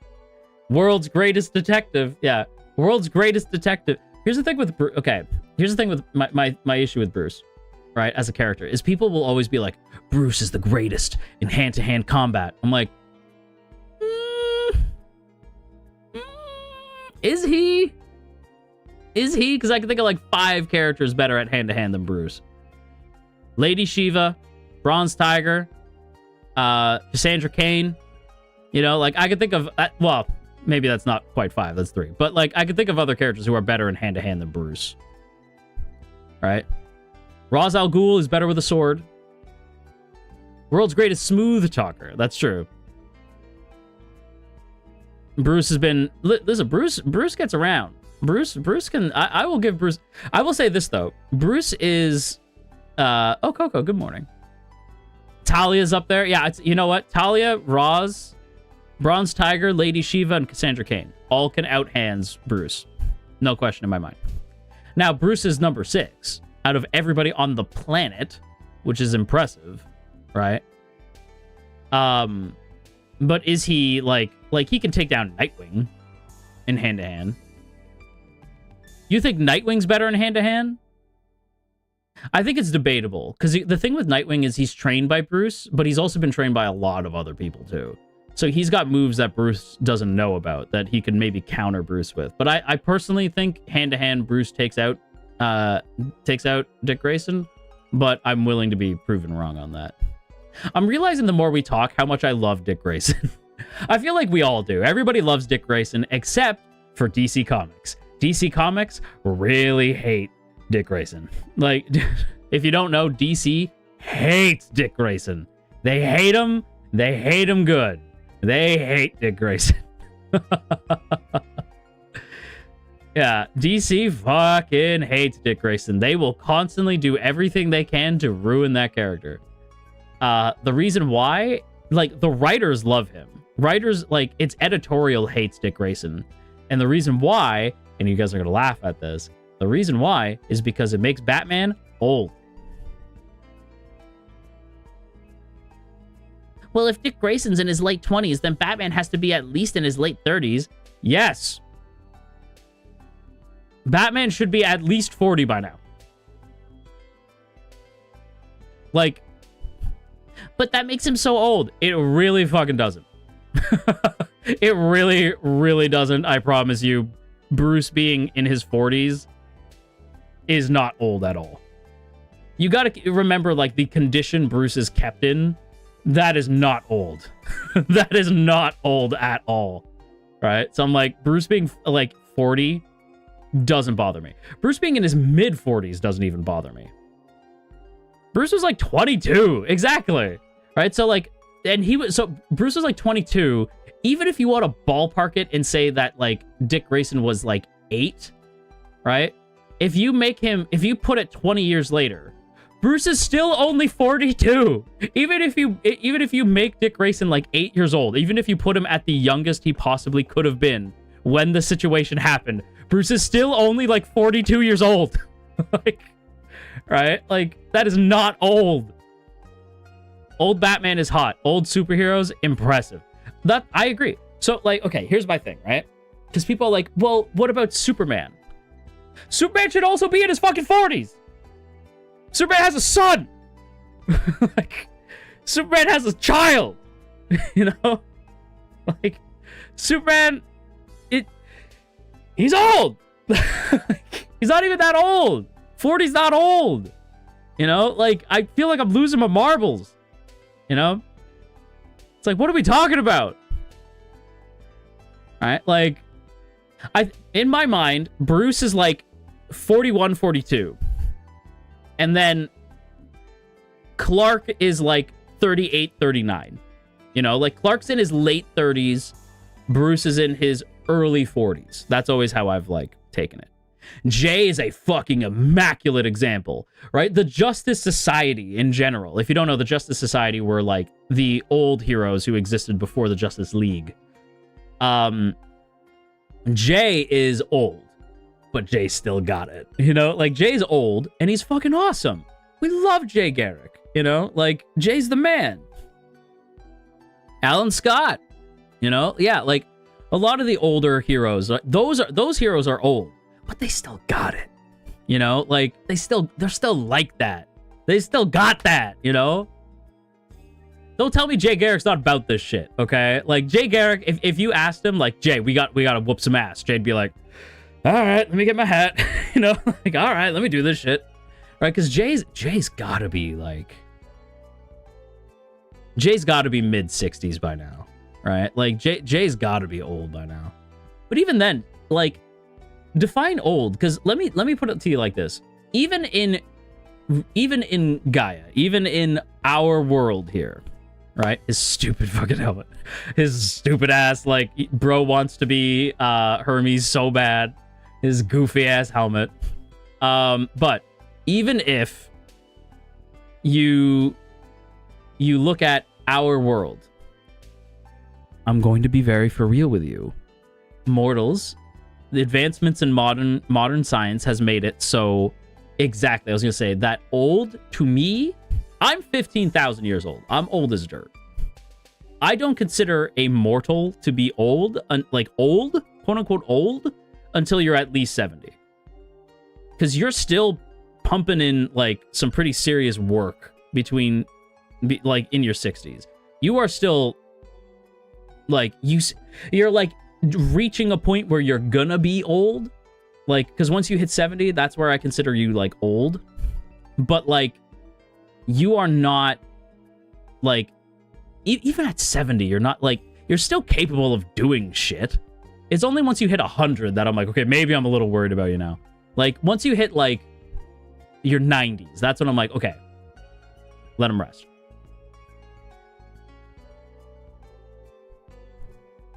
I'm telling you, like, people don't realize how much cool shit you can do well into your 60s. Like, and I mean, like, maybe even your early 70s, you know? You can still do very cool shit. You know? As an example, hang on. So, my Britannian grandmother, I would visit, and I remember, so she was getting up there at the time. She must have been like 70 something, and I had gone up to visit, and she was giving me shit because I couldn't figure out, like, there was something wrong with my phone, and I couldn't figure it out. And she's like, "Give me that." Right? And so she took my phone and fixed it. There was like something, like I like locked myself out of my phone or something. I forget what it was. And she fixed it. I'm like, how the fuck did you do that? Right? She's like, well, duh. It's this, and this. Right? And I was like, oh. Because she just never gave up. She never wanted to fall behind on anything. So she was really up to date on like tech, really up to date on movies, on like modern events. She was always on the ball. She was so fucking like, yeah. Just, she was the best. She was just the best. I think I told you I got her books on my shelf. A lot of them are Stephen King, but there's some, hang on, let me see. There's some books in here that aren't King. Like, where's the one? This one? Joe Nesbo, The Kingdom. Yeah, like there's some like, she liked her thrillers, right? She liked being on her toes. Oh yeah. Bookshelf counter. Yeah, so she liked Joe Nesbo. She liked Stephen King. She liked her thrillers, right? Yeah, she like. I think it's part of the Oh man, do I talk about this?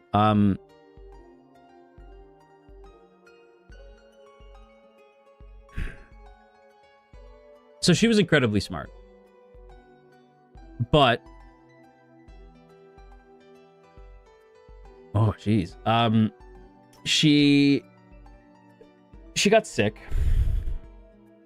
And she knew she could try to fight it, but she was older, and so it was bad. It was her in her lungs and her brain, and so she knew, right? Like it wasn't good. It started with like in her. She noticed she was like numb in like her hands and her feet, and she was like, something's wrong. And she was strong. She was tough, you know. So she because at this point, my grandfather had been gone for a bit. So I think she was like, you know, like when you're like, okay, I'm kind of like, she's ready, you know. She was brave. She was so brave.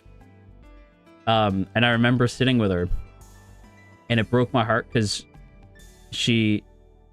we'd be talking, and then she'd be like, huh. And I was like, what? She's like, what were we talking about? Mid-conversation. And that wasn't her. And it was tough. It was tough. I felt for my uncle because he was there the whole time. And he's like, it's hard, dude. She's falling apart. I don't know what to do. All right. And I'm like, this sucks. This is the worst.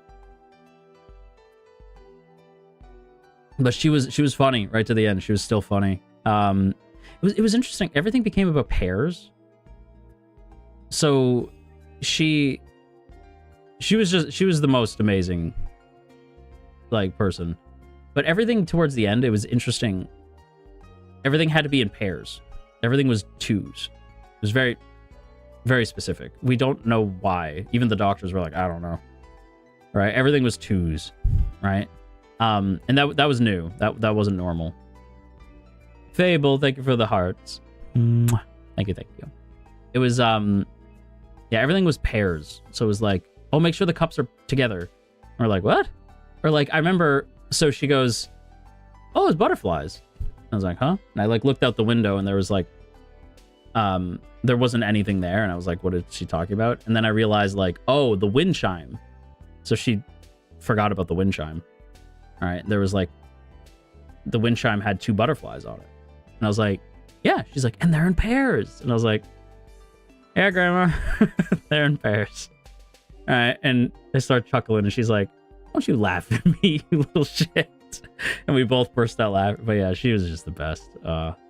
She's the best. Yeah. Anyway. But yeah, she was awesome. She's great.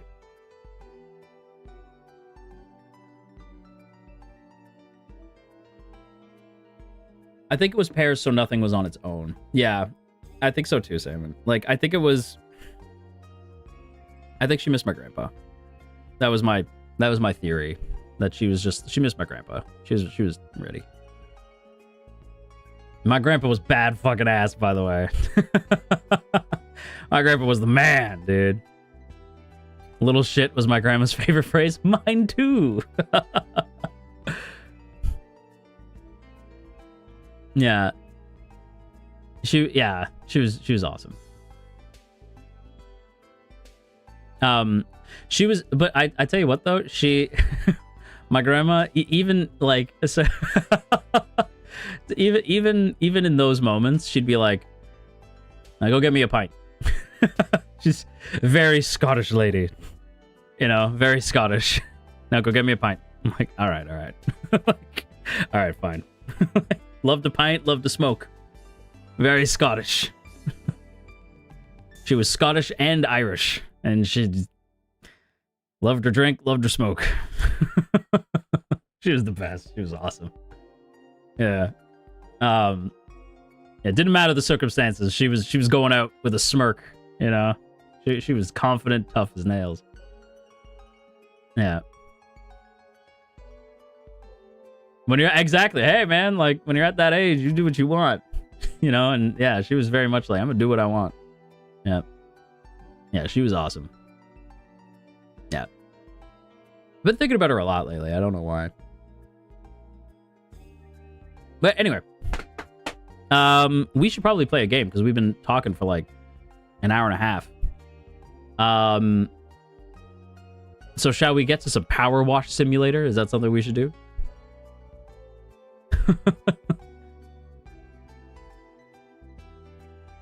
Yeah, probably. Yeah, you right. Yeah. The game! I forgot about the game. Open the game. Hang on, let me pull up the game here. Alright. Let's pause the music. We're gonna open the game. There we go. I hear a cat.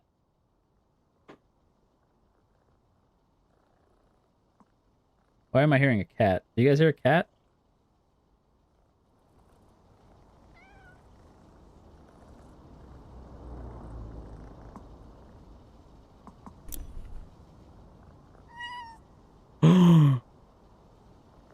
El gato! El gato! Little cat. El gato. Okay, welcome to Power Wash Simulator. I don't know how far I can go. Oh, this far. Power Wash Service. Welcome in.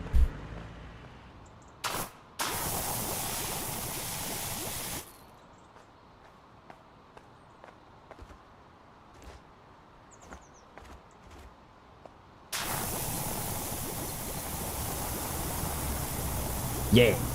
Anyway. Wait, hang on.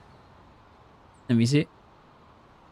Sorry for being off topic, but yesterday was B's birthday. Can you send some sweet birthday wishes to my big sister, please, God? What? Of course I can. In fact, you know what?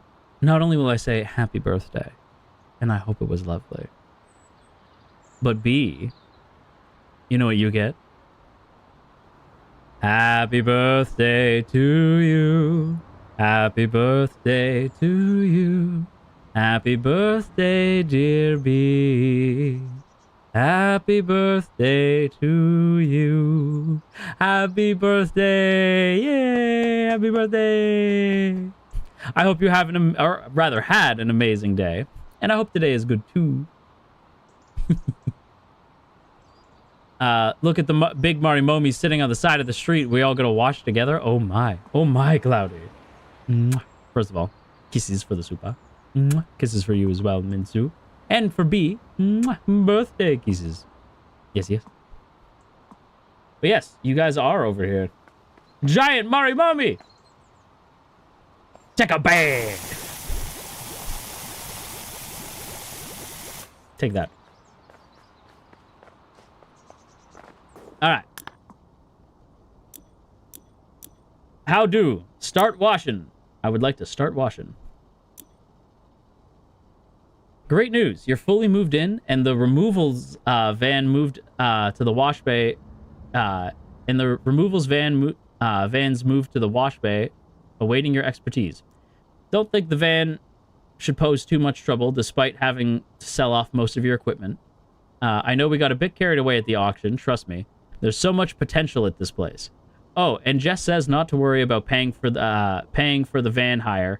In fact, she'll pay you. Hell yeah. All right. That I could do. That's you! Not the face! You've been very naughty. Very dirty. I'm gonna have to wash you. Alright, alright. Soap!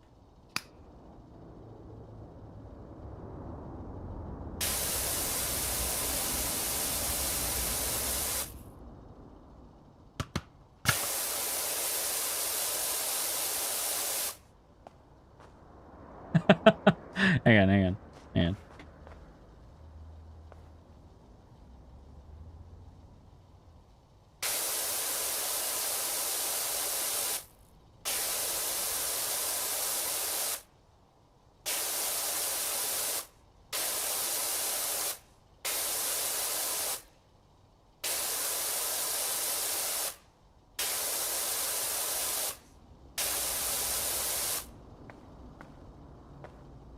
And then... Oh no, wait.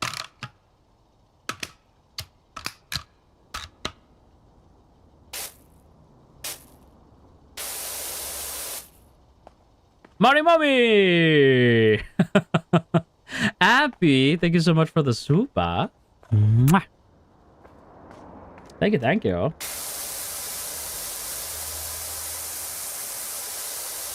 So I've never played a Power Wash Simulator game, ever. So I don't know what any of the guns do.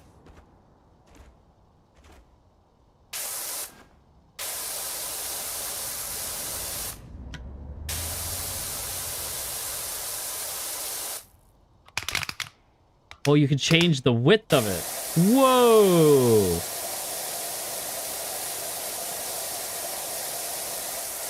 Presumably wash stuff.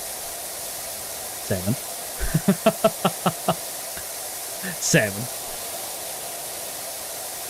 How did this truck get so dirty? It's like somebody slathered it in poo.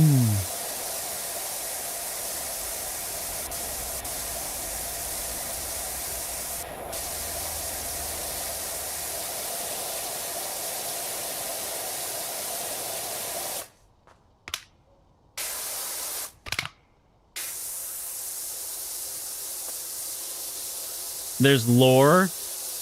I did know that there is lore to this game, which is amazing to me.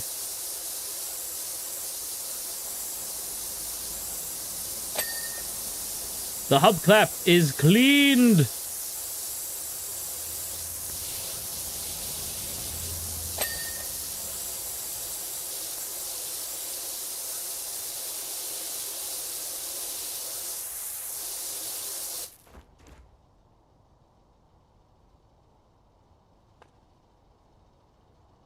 That's the burning mystery. The tire is cleaned. That's a shiny ass tire. All right.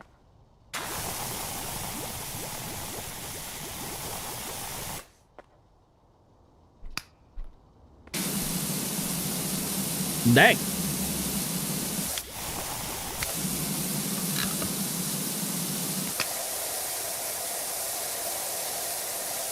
I'm assuming the soap will come in handy if there's like something like too hard to how do I switch nozzles again?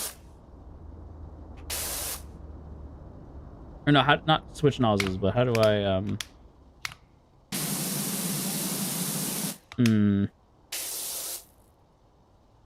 I forget how did I do that? To the controls. How do I... Hang on. Nozzle cycle. Use wash next nozzle. I'm trying to figure out how to rotate the nozzle. R to rotate. Aha, thank you. There we go. Lovely.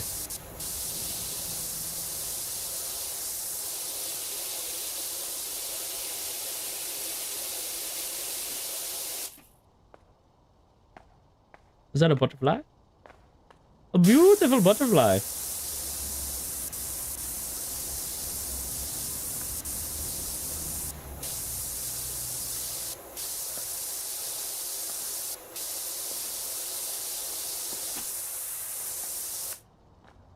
Look at how shiny and nice. She's coming together.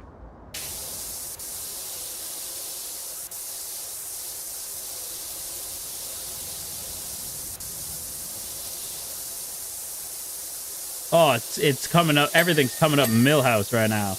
Oh, you see that? Look at that. Jessica's Antiques and Collectibles. You're welcome, Jessica.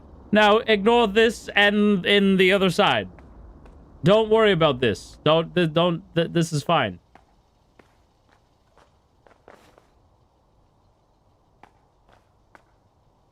Let's see. Free aim mode. Whoa, whoa. That's so cool.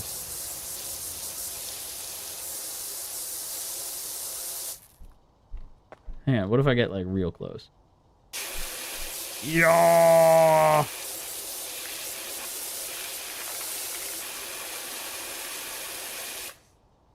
So cool. Whoa. Access task list. Bonnet? Eh? Oh, I see. It's like each part of the car. I get it.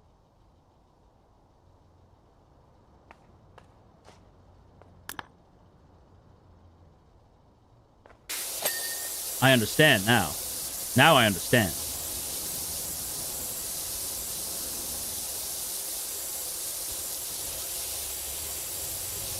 I'm beginning to understand. I'm becoming a power wash master. I love free aim mode. When I've got a migraine, I can just play the game and use free aim, and it really helps. I feel like the free aim is just so cool because it's like, okay, so I can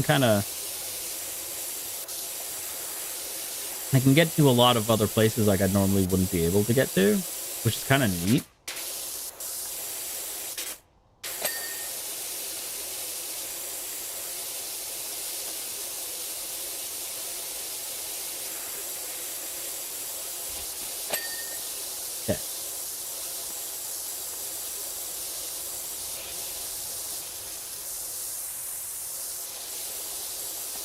This is so cool. Just having a quick nose around your new crib, even bigger than I remember. Excited to see what you're going to fill it with. Thank you, Harper Shaw.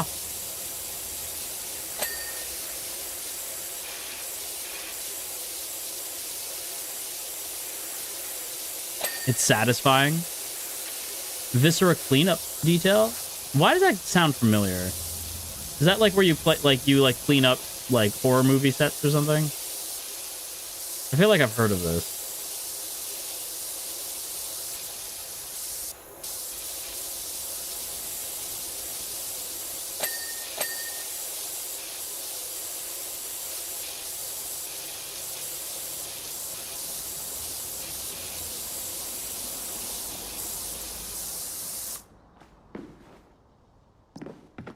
Oh, it's so dirty up here.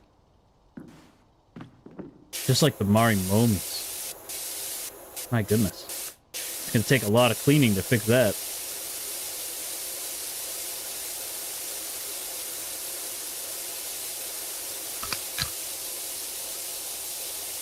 The random stray. Well, you are. We both know this. There's no point in lying.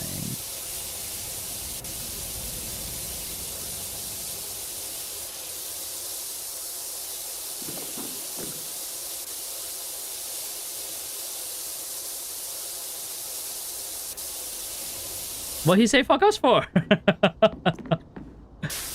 What'd he say fuck me for? It's already looking a lot better. Like, if you look at, like, it's already looking much better than it was. But don't look at this side of it. Just popping in to say hi. I rarely ever get to catch you live because of work. I got off at 2 a.m. And have yet to sleep, so I'm going to pass out. Love you so much, big mwah. Good night. Oh, good night, Amber. Mwah. Thanks for being a very good Marimomie. Checking in when you can. I appreciate it. Thank you so much. Mwah.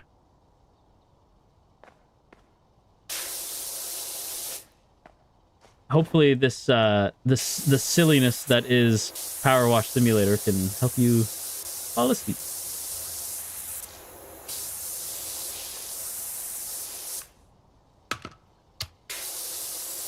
There we go. Now we're power washing with style.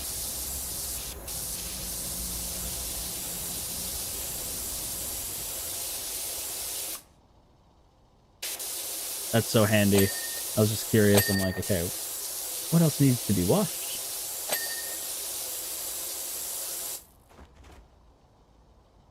Aha.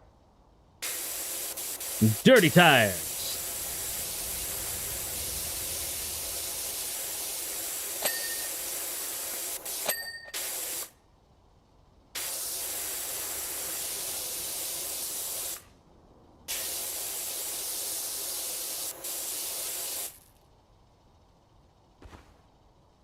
Hell yeah. Even the crevasse, the crevices, the crevasse.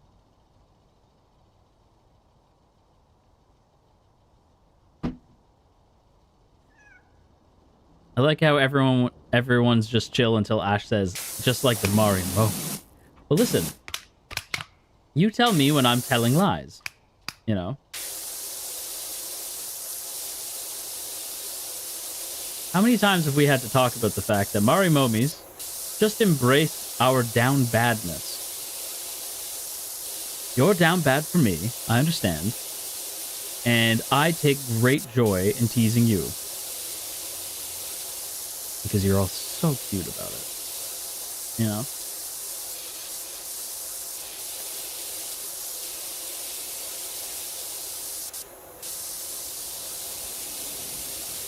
This is so common. I'm sat here playing a very violent and loud game. Oh no. Let the calm vibes kind of take you away a little bit.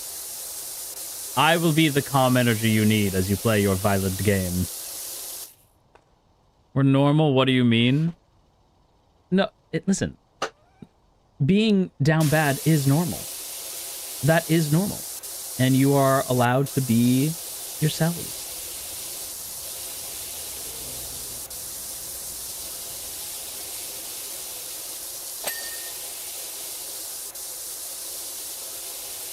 We're normal? Apparently.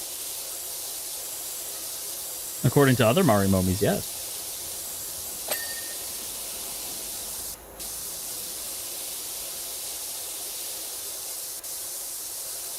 I never try to hide it. Nor should you. Nor should you.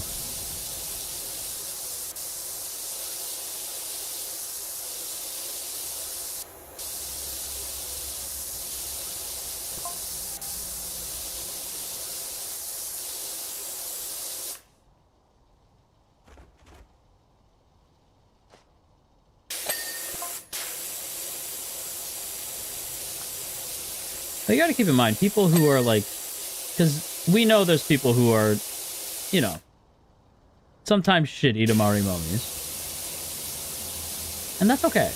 You know, like, because fuck those people, right? Like, we know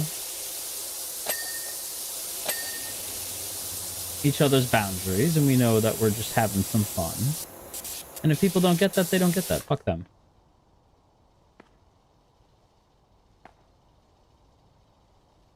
You know? Oh, bye, Stardew. Bye-bye. Oh, look! Somebody drew a happy face.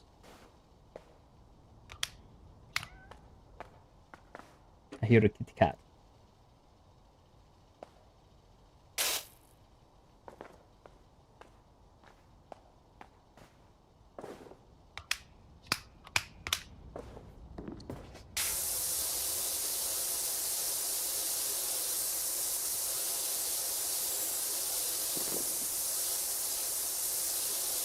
I will say, never be, and I'm saying this just for the sake of it, but I know I don't have to. Marimomies are very welcoming, but we do say like when I say like, oh, like fuck anybody who tells you otherwise, right?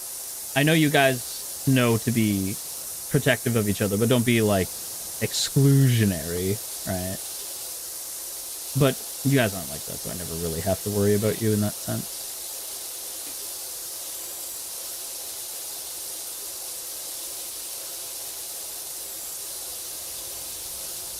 Yeah, I'm never really like concerned about you guys behaving in a way that's like unbecoming, right?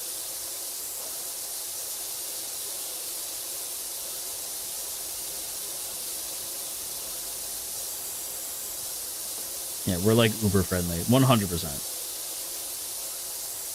Marimomies are very friendly, very goofy, silly.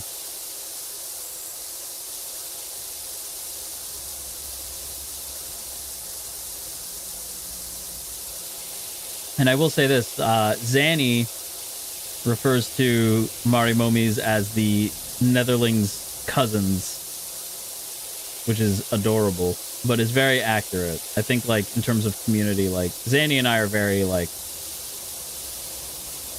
we're very much, like, a duo. So I think there's a lot of crossover there as well. But I think that's very sweet, right? Like, know that they're, like, you know, pretty much every stage light, like all the stage lights will typically have Marimomies backs. All right, so you don't got to feel like, oh, well, like we're being made fun of or blah, blah, blah. I can't help but notice that a lot of the people who do tend to be like, Marimomies are like weird, or like people that aren't stage lights, like people from outside. And it's like, can you not, right? Like, we're just trying to vibe and have fun here, right? It's usually people who aren't even in the VTubing community. Just being like, can you guys not? Like, people from, like, adjacent, like, anime communities always having something to say. They don't even go here. They don't even go here. You know?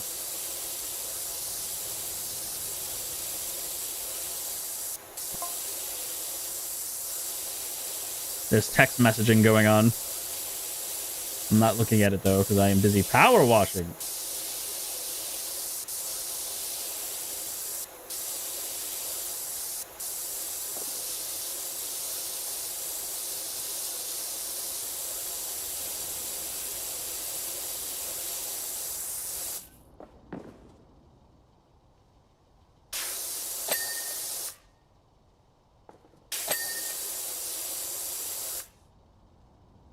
Yeah, look at that. Oh, it's already looking better. Let's go. I am styling with it. How did the inside of this truck get this messy, though? That's crazy. You can cut to the Marimomies being like, well, actually, there's a good lore reason for it. I feel like that bell ding can fix me. It makes me feel good when the bell dings.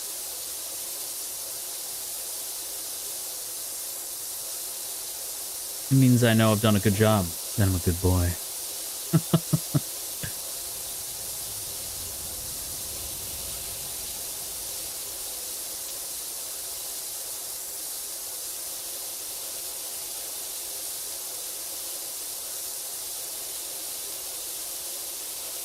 Shut up, chat. That's you get called chat when you get put in your place.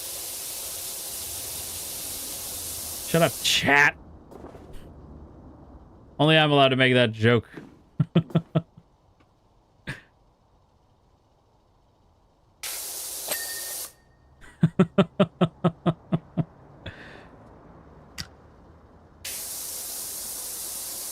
That is insane. Listen.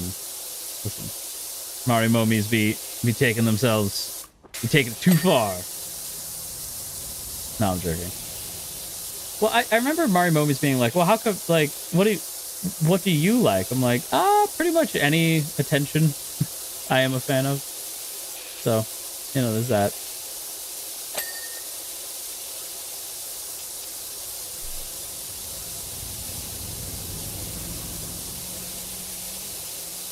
Easy.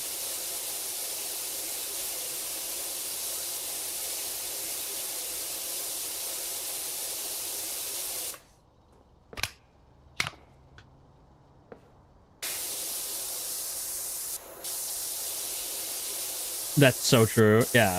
Listen, you all know my lore. Any attention I can get is good.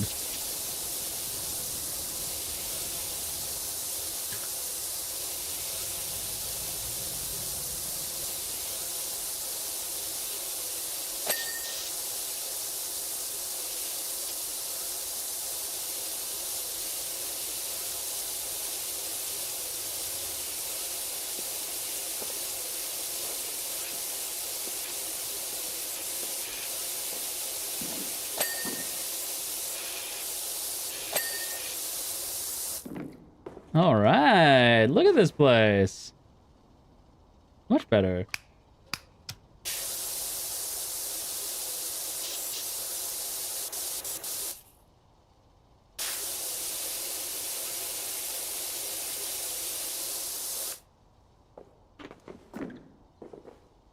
Okay, I don't really see anything left in there. So now we just got to get the outside of here. Goodbye, smiley face. You were adorable.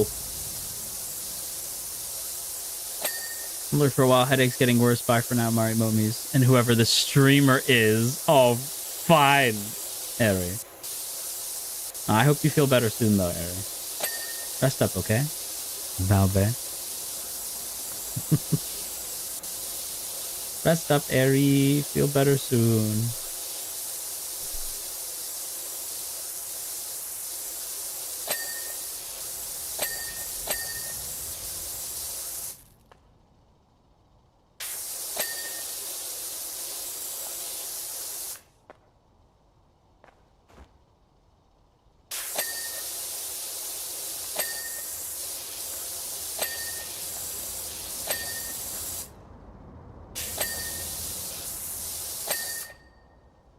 There we go. Okay. All right. Now Aries wide awake.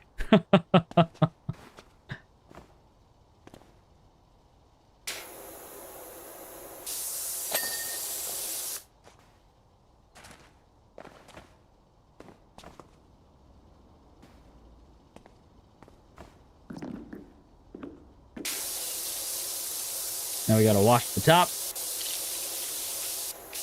We're almost done. This is so satisfying.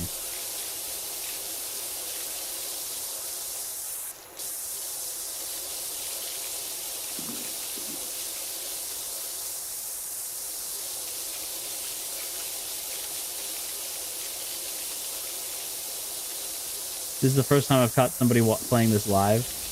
It is very, like, it does itch the brain, doesn't it, Wind? Like, oh, this is kind of nice. I'm having a good time.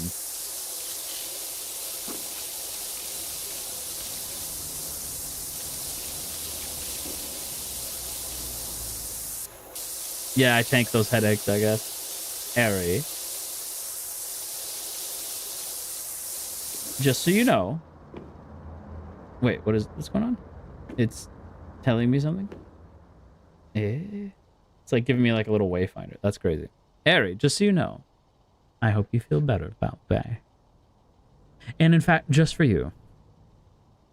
You know, being up here, a lot of hard work. I'm getting kind of tired up here.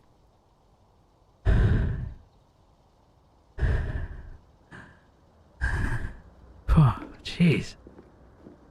Oh, it's hard work out here, power washing, isn't it? Hard work out here. You need to stop, bro. I don't know what you're talking about.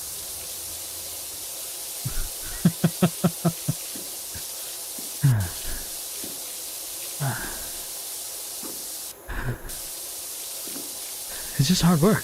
I don't know what to tell you. Just out of breath.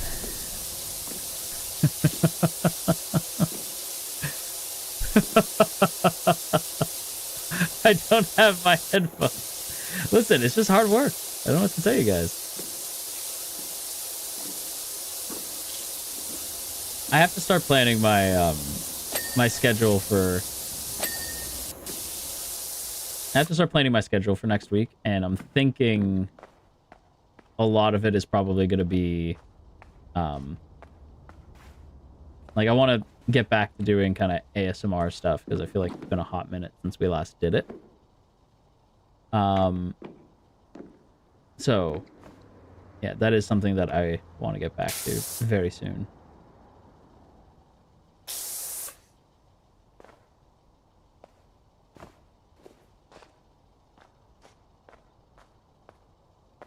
Eh?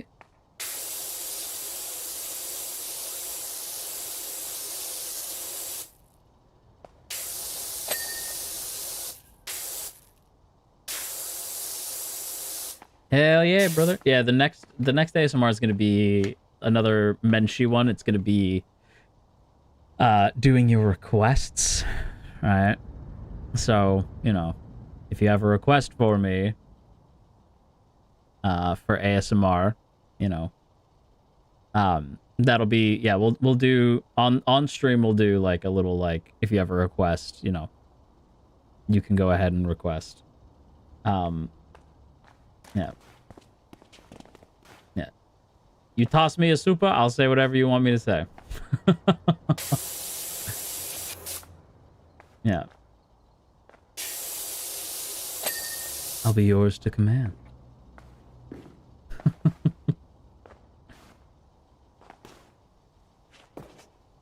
Saku, thank you for the super. I just want you to know, I only listen when having headphones on. Morning streams during work hours are always an attack on me. Is that so, Saku? Are you being a good Marimomie wearing your headphones? You don't want anyone to hear. He call you a good Marimomie, huh? You are my good Marimomie after all.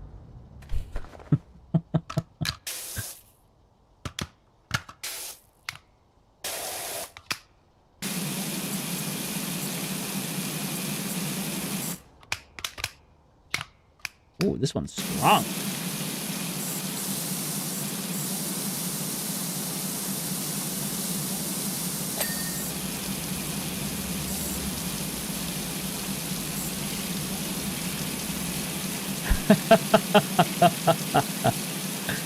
Marimomie. My goodness, some of you are very excited for some reason. Very interesting.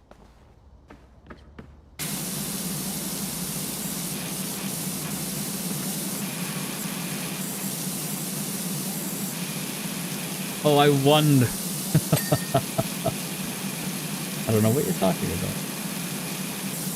No idea. send super and you know, and you do a request, you know me. Listen. Listen. I am a simple man. I am sent a super. I will say it. You know? You don't get the ASMR treatment today. But, you know, hypothetically, you could.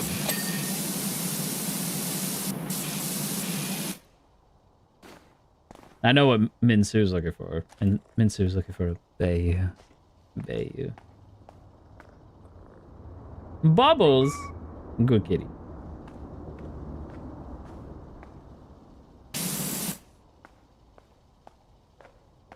You always take care of us. I do.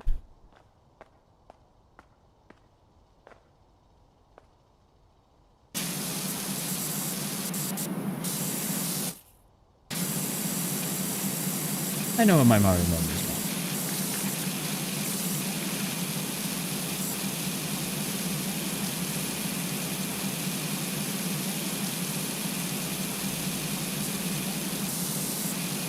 The cat supporting us? Yeah, Bubbles is out here trying to be like, you got this, bro.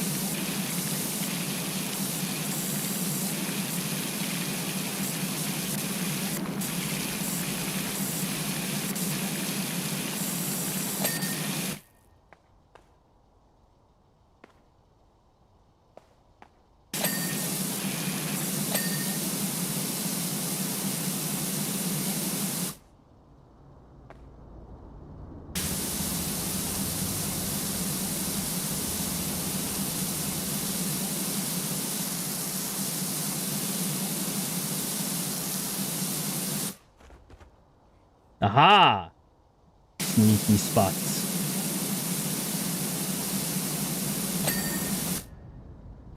Nice. Look how clean. Jessica will be proud of us. Automatically a good game. It has a kitty cat. It's true. Rip mini super. Eh? Did I miss a super?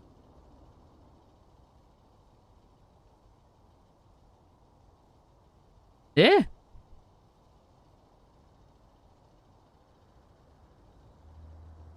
Oh, I see. Ash, goddamn Cariel, I just woke up. Minnie, I'm so sorry I missed that. Thank you for telling me, Marimomies. Listen. Minnie. You know that there's no stopping me once I've started. Once I've started being a little shit, it doesn't stop. Even if you're just waking up. But that's the best time to get you.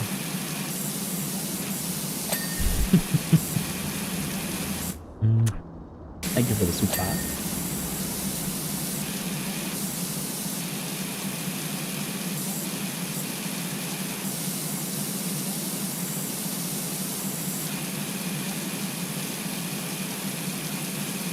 Aisha, thank you for the gifted wings. Oh my goodness.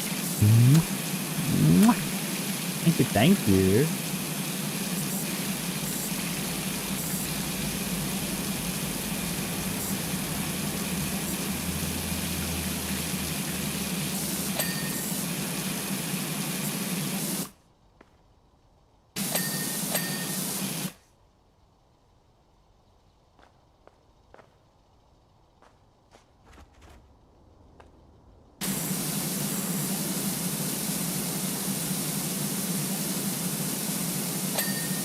There we go. Where else? Where else?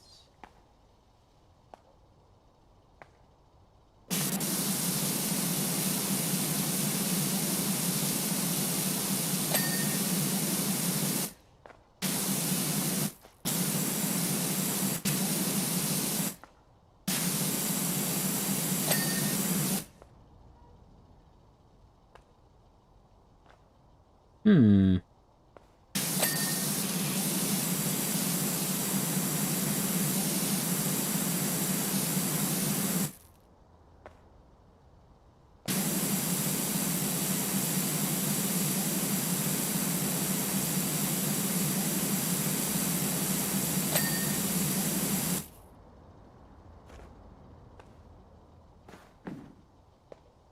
Let's see.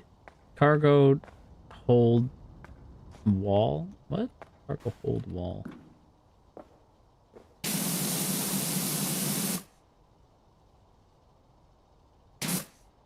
Wait, can this like... Can this go down?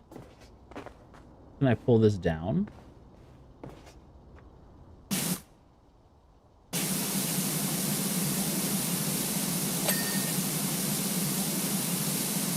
No.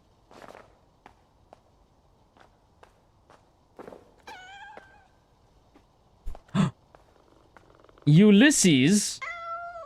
There's a good kitty cat. Oh my goodness.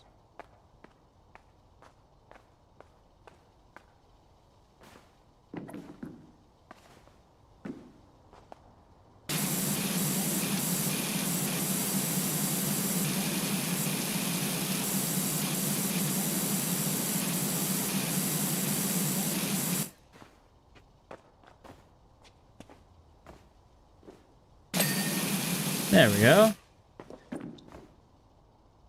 And the roller side door. So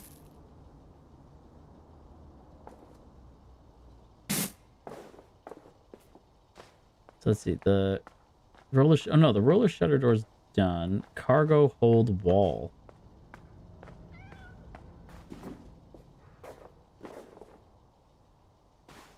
Oh, I see.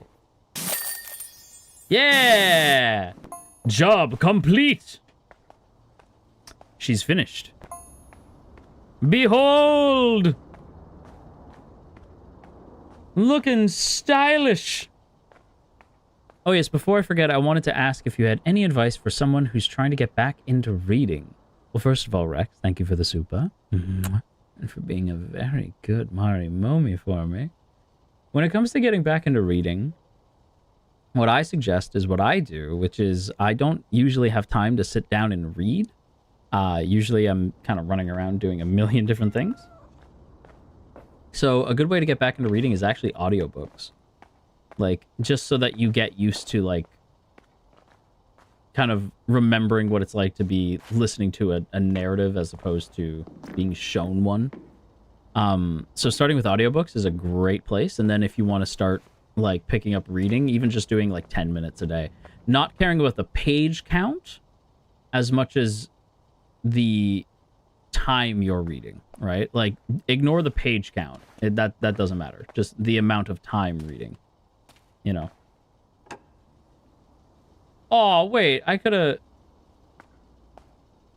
Hang on. Can I climb up this? Oh, I didn't know I could do that. That would have made life easier. Wait, I get a time lapse of me doing it? Oh, that's so cool. Yeah, look at me go. That's me. Where am I? I disappeared. Oh, there I am. Look at me go. Heck yeah. Nice. A public facility next. Ooh. Look at the angel. Yeah, look at me. The mindset to get back into reading. Yeah, it's about focusing on less like the time, and more, or less the page count, more the time spent reading. I read on my phone and my Kindle because they're much easier to carry around. Ari's got a good point too. Like, sometimes it's just not it's just not normally like an option to just sort of to carry around like a bunch of books. So sometimes, you know, there's nothing wrong with reading on your Kindle or on your phone. You know, that works too. I hate when I get into a reading slump. It is the worst. I do want to start I hate just telling you guys ideas and then like not doing them. But one of the things I've wanted to do, and I would have to see if the boys would be down for it, is maybe doing like a book club, right? Where like I get some of the boys together. It'd be different every time. Like I would host, but maybe like different boys. Right, like per book, right? And so like say if I'm like, oh, let's read No Pressure, but I'm begging. You're begging? Oh, you know I love when you beg.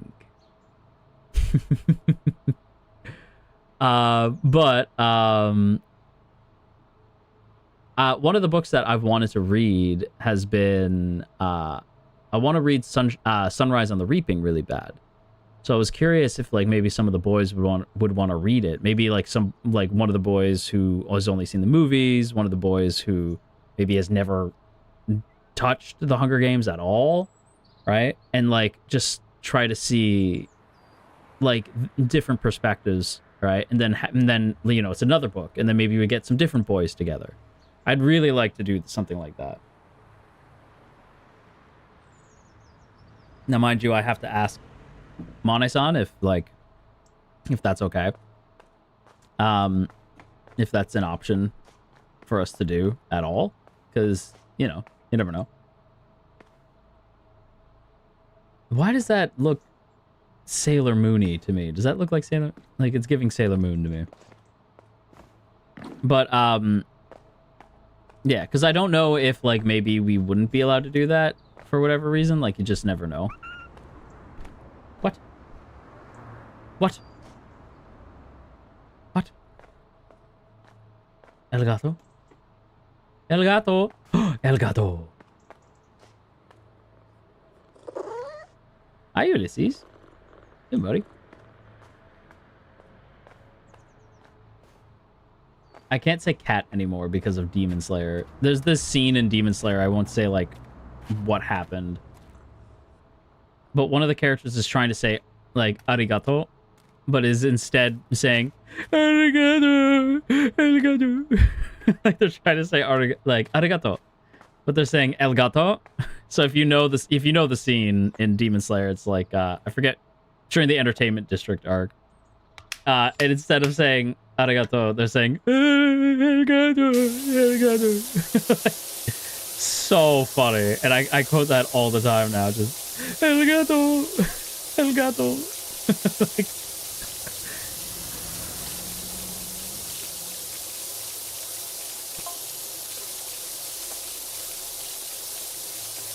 yeah, this is a pretty easy job. Just this one area.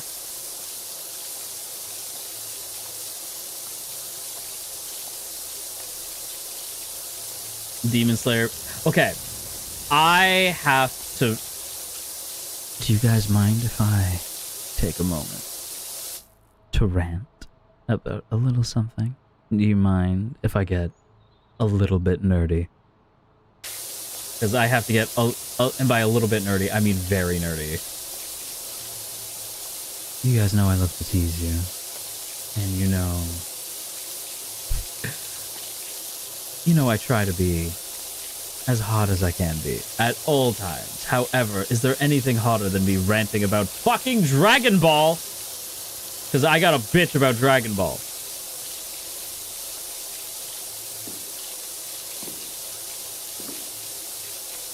Okay, I have to bitch about something. Okay, it involves Demon Slayer. I saw a tweet that made me want to rip my hair out. And it was somebody asking, like, I'm excited for Dragon Ball fans, but I'm really wondering if like, the Dragon Ball Super stuff is really going to be... Like, I'm just wondering if Dragon Ball is going to be on par with stuff like Jujutsu Kaisen and Demon Slayer.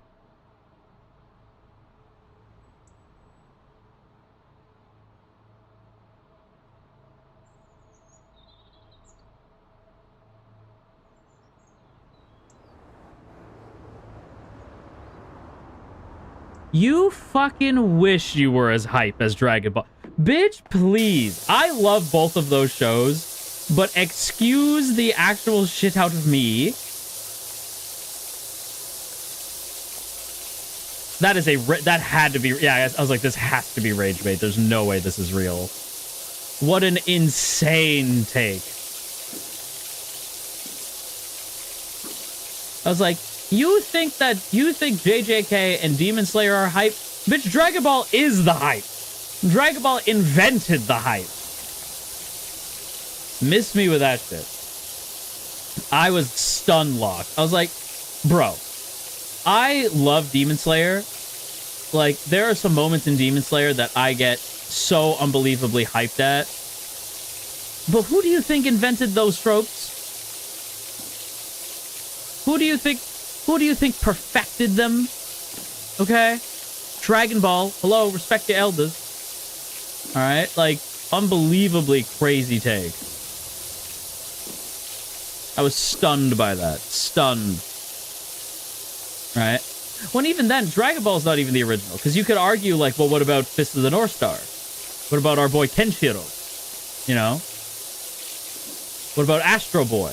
You know? Like, you could go further back with it. But if you want to talk about what inspired these things, like, if you talk about what inspired the big three, right? And before anybody even... Okay, I'm gonna... Like, this is another one. Before any of you fucking... And this is how you can tell I'm old. Before any of you fucking young bucks try to tell me some shit about... My big three is Jujutsu Kaisen and Demon Slayer. And no! The big three is not your favorite three. It's not, oh, the three popular series right now. The big three is those three series at that specific time. It is not these series are better than every other series. It is not like a Mount Rushmore thing. The big three is just the name of those three series at that time. It has nothing to do with what is popular now. If you want to say the modern big three, then I'll listen to you. But if you want to say the big three are like Jujutsu Kaisen, My Hero, and Demon Slayer, I will rip your hair out. And not in the fun way. I ain't gonna pull your hair, I'm gonna tear it out. Okay? Like, don't even get me started on that shit. I hate that argument. Alright, don't even get me started. The big three were inspired by Dragon Ball. The big three are Naruto, Bleach, and One Piece. They were inspired by Dragon Ball. Dragon Ball is basically their dad. And then those three series go on to inspire other works. Right? Like, Bleach is obviously a massive inspiration on Jujutsu Kaisen. Right? Like, those three would go on to inspire other works.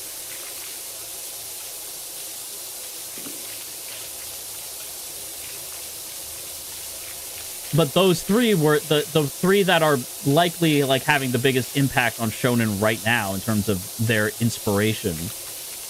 Were inspired like Naruto, Bleach, and One Piece were all inspired by fucking Dragon Ball. So Dragon Ball's still impacting shit.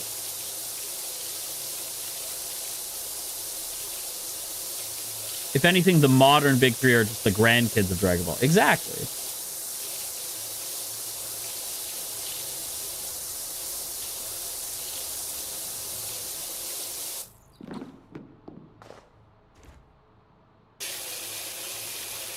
Yeah, so I don't want to hear shit.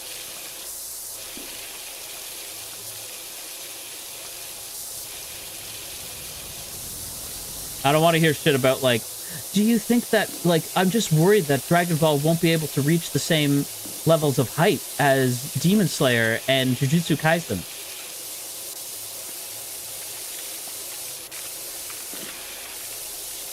I was like, this is rage bait, and it's working. It is baiting me. I am being baited right now. So I was like, you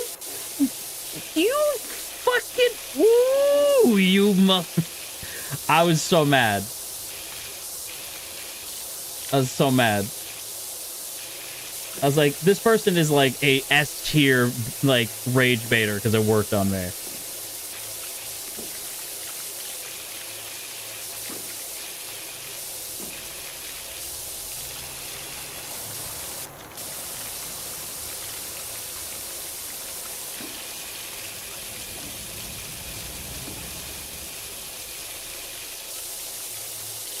Yeah, what is hype? Yeah, what is hype? Define hype? Like, what do you mean by hype? Well, okay, and here's the other thing too. Oh, I just don't know if Dragon Ball will be able to compare to Kaisen and Demon Slayer. I'm sorry. Maybe I missed when Demon Slayer took over Latin America. Maybe I must have missed that. My bad. Maybe I missed when the finale to Demon Slayer was aired out in the open like out on a like random screen in the middle of nowhere, lest we forget the absolute greatness that was the Tournament of Power being shown to a group, like to a crowd in the middle of, I don't even remember where, right? Like I forget where it was, where it was like they were literally cheering and rooting on the characters as if it was a sports team. Like, please. You will never reach that. Isn't Dragon Ball, like, huge in Latin America? It's massive. Massive in Latin America. Oh, hang on, wait. Underneath.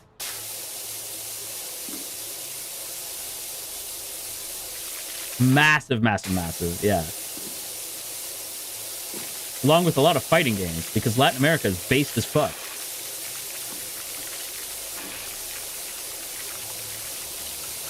I don't know why I sound like that one dude. I sound like that, hang on. I sound like that dude who's, his clothes, whack! His clothes, whack! His face, whack! His personality, whack! Me, I'm based as fuck! That's what I sound like right now. Like, their hype, whack! Their characters, whack! Their fights, whack! Dragon Ball is based as fuck! That's what I sound like right now.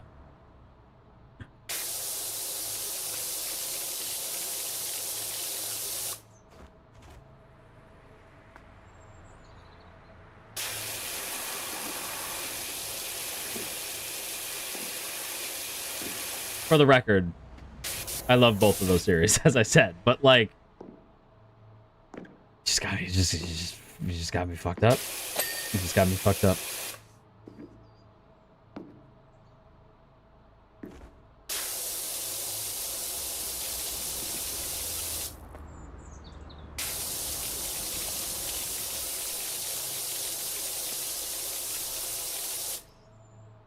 Me? I'm tight as fuck! Yeah, that's what, yeah, I'm tight as fuck!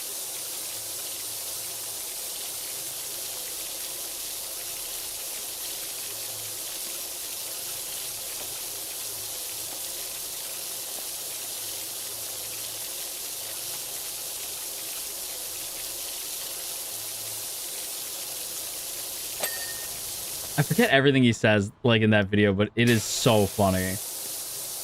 His clothes, whack. His personality, whack.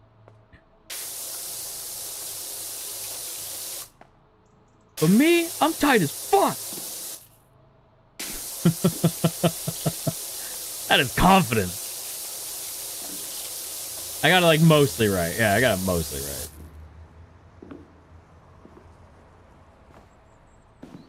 What am I missing? Ah.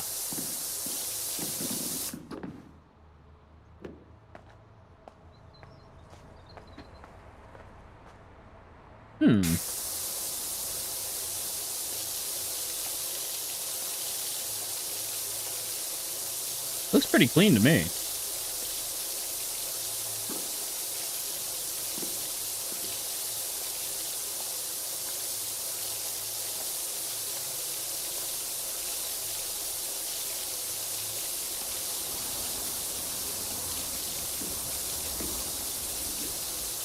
Yu-Gi-Oh! Is amazing. What's your stance on Digimon in the Big Three? What did I just say? What did I just say? What did I say?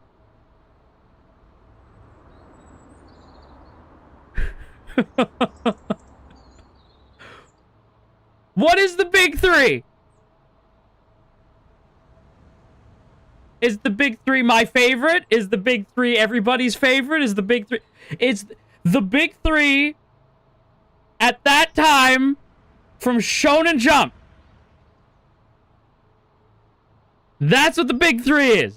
The Big Three is Naruto, Bleach, and One Piece. I don't even like those series as much as, like, the next guy. But that's what the Big Three is. And it's not about being anywhere close to it. Digimon is better than those three. Like, it's not about that. It's just the name. It's just their name. Big Hero 6 doesn't mean that those 6 characters are the biggest characters in Marvel. That's just their name. I will cut a bitch. I swear. Daddy, chill. No! I'm mad now. I swear to God. I swear to me.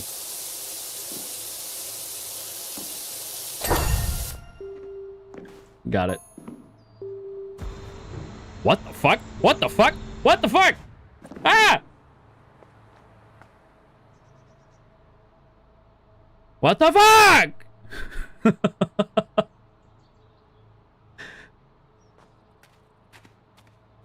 What is this?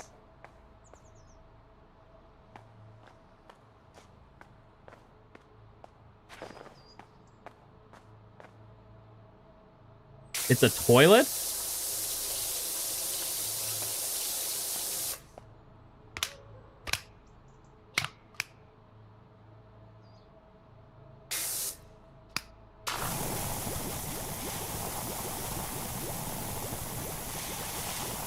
What does the soap one do?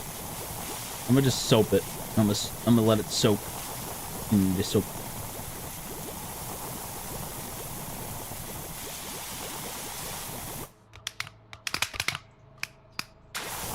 We're just gonna make it nice and soapy. Clean stuff? Thank you.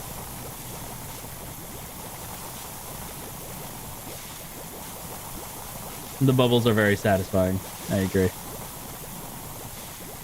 Makes it a little easier to get the gunk off. Oh, okay. Okay, yeah, I'm gonna soap it all up first. I'm just gonna make it nice and soapy.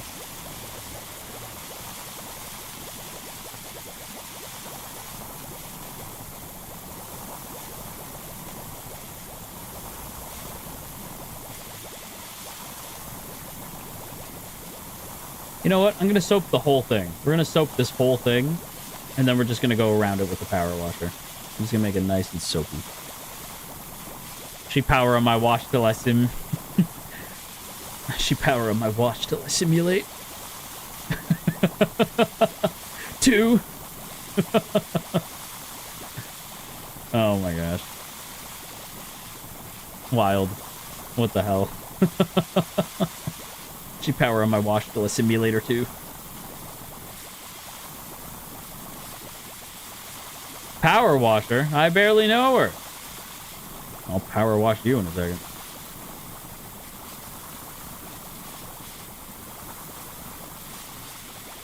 No, I agree. I saw you tweet about that, and I was like, I agree with that very much. Where it's like, every variation of she blank on my blank till I blank is hilarious. Yeah, this game was made by John Power. We have to talk about more Dragon Ball. I need to tell you about something.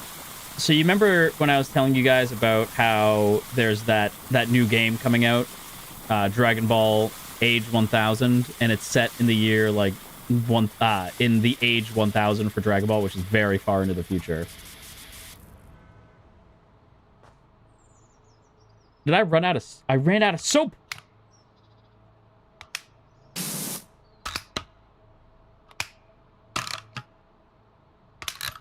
You could run out of soap? I did. I ran out of soap. Damn. I didn't even know you could do that. Can I get more soap? Nope.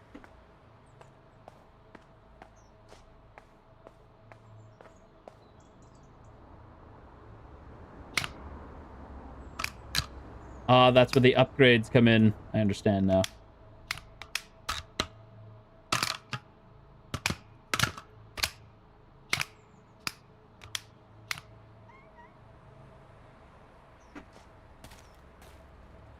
Hello, Bubbles. So no soap? Yeah. So no soap. Oh, but look how clean it is. Look how easy the soap makes it, though. Look, oh, that is satisfying. Well, because look what I have to do to get rid of the gunk normally. I gotta get, like, real close with it. But the soap makes it so easy.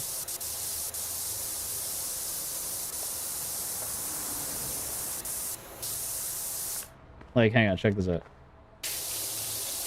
Gone. All that gunk, gonzos. Oh, I love it.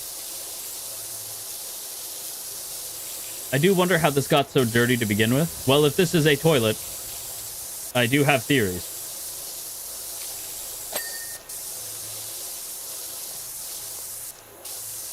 Anyway, as I was saying about Dragon Ball Age 1000. So they revealed what the character's name was, right? Like, that the character's name is John. That white-haired character who were like, who is that? It's like speculating, oh, is he maybe like the son of Broly and Chilai? Right? His name is John.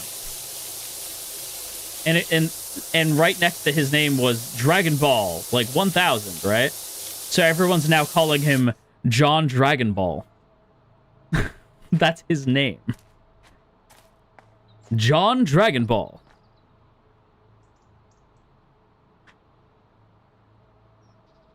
Cleans off soap. Pufferfish noise.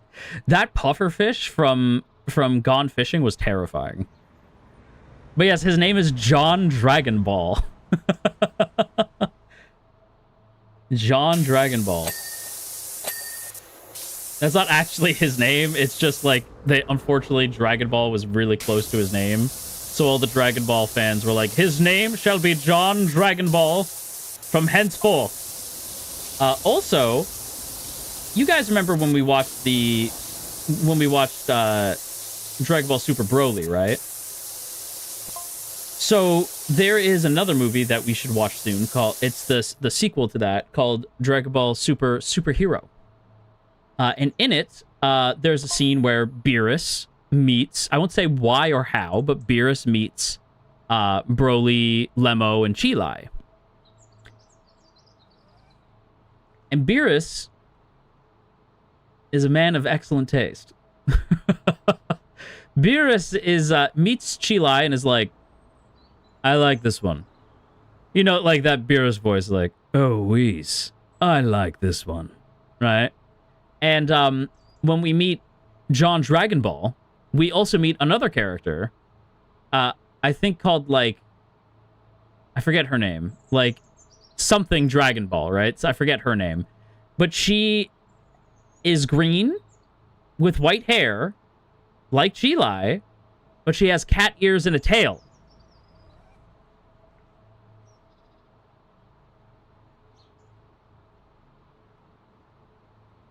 I was like, really? Right? Because, like, I don't know if that means that Chilai basically is sleeping with Broly and Beerus. But, you know, I don't know fully what's going on with that, but I will leave that to your imagination.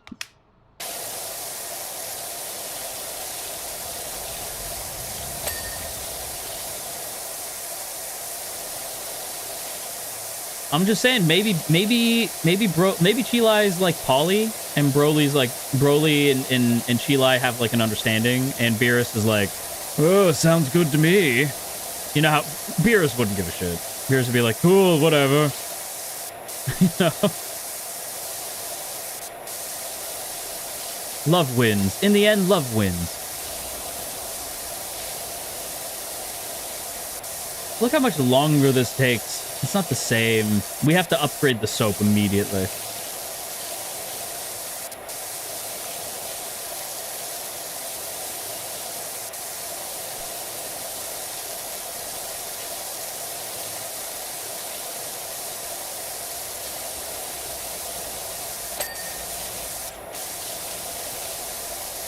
It's something about the spiciness of that situation, just the idea of it, that I'm like, I'm in.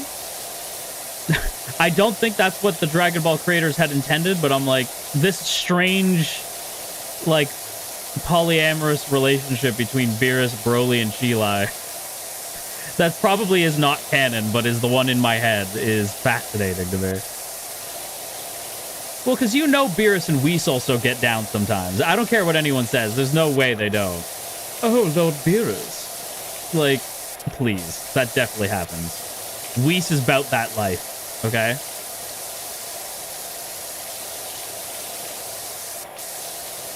I was going to say something very inappropriate, and I'm going to keep that to myself. But Whis... That's how Beerus says it. Whis. I've got a little dumb, Whis. A little dumb. Whis. Yeah, that's anytime something goes wrong. Whis.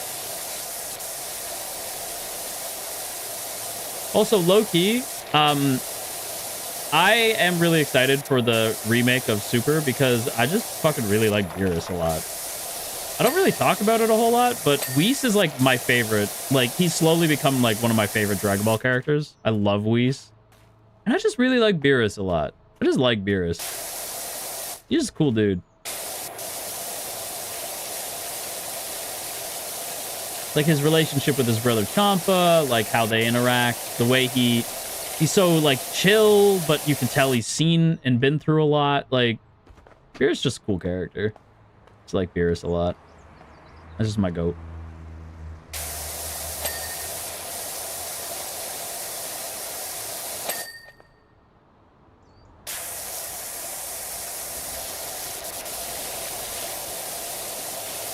Did we see Beerus much in... I'm trying to think, like, did we see... A little bit. You see him a little bit in Broly. He's hanging... He's the cat man who's, like, babysitting Bulla during that movie. I don't know if you guys... Like, for anyone who doesn't know, Beerus is, like, the cat guy.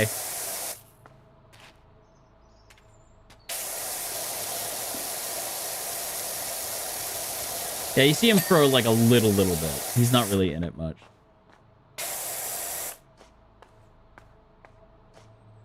He's not in Superhero much either, to be fair.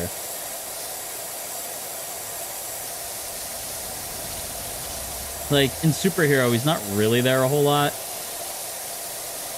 You're just gonna have to take my word for it that he's based.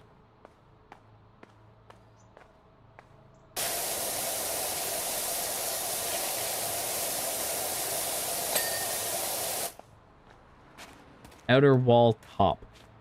Outer wall top. It is done. We're still go... What the... It is a toilet! It was a toilet! You guys were right! Oh, this is definitely dookie. This is poopy. This is definitely poopy.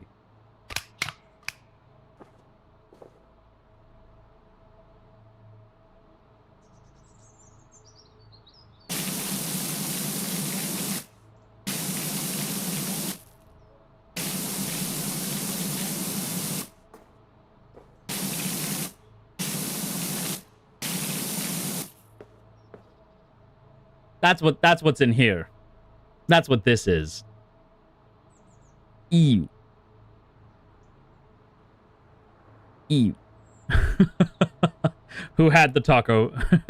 You know what? I can't say that, but listen. Let me tell you something. I can't say the name of that place. I can't say anything, you know, corporate VTuber, but I would eat it all the time. All the time if I could. I love it. It was your damn hard shell taco. Listen to me now. You listen to me now, okay? I don't care. He might be my senpai, but I don't give a shit what Roscoe says. Like, I don't give a shit what Roscoe says in this specific case. I don't give a shit what Roscoe says. You listen to me now, okay? You listen to me. Hard taco shell inside. Put your meat, put whatever else you want in there. Put it in the hard taco shell. You put your you put it on top a soft taco that has melted cheese on it, and then you wrap the melted cheese soft taco around the hard taco. You need to try. He's literally legit. I don't give a shit. Like, you listen to me now. Whatever you say, white chocolate. Whatever you say, white chocolate. You listen to me now! Like, listen! It's good!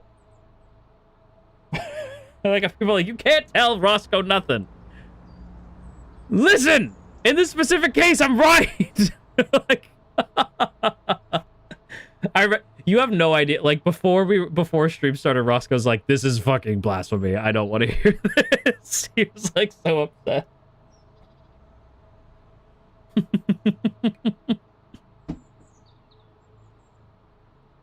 Yeah, we were talking. He's like, it's fast food. What do you mean?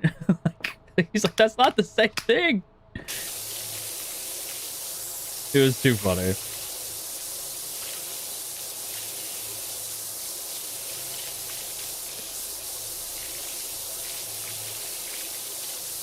I will say this. No diss to any specific chains. Because again, there's a certain chain that I love. Right? You guys know this. Right? It's no secret that there's a certain chain that I live for, that I die for. You guys know this. Right? However, that is like... That is not proper. That is not the proper version of that cuisine. I won't say which one, but it is not exactly what I would say qualifies as traditional nor very good version of that thing. But it doesn't matter. Put it in my veins, okay?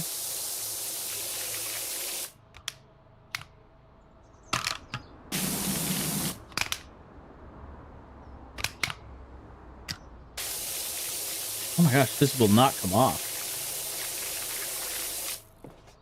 This is a problem. Up! Up! Up!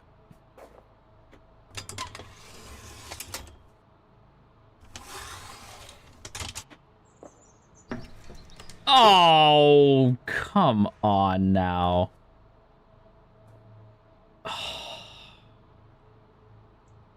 Has the soap refilled yet?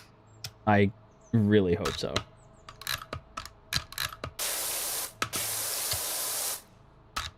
Hang on. No, not what I meant.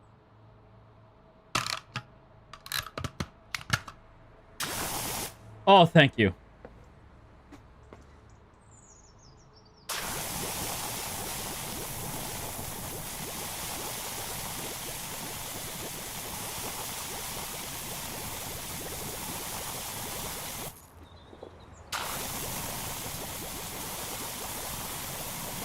We're going to mainly use it on the green stuff, because the green stuff seems to be the stuff that's having the hardest time coming off.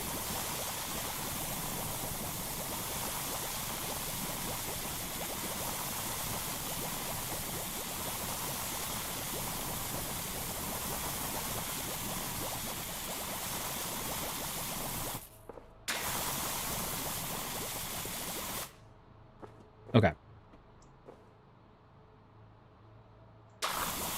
Oh, boy.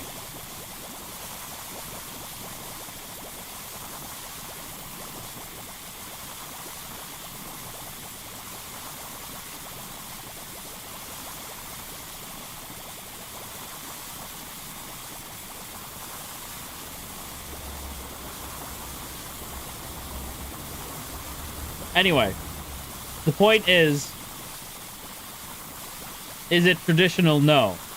But my way is also a good way. That was my point. My point is it traditional? No, not even close. Did the angels I grew up with hate when I did that? Yes.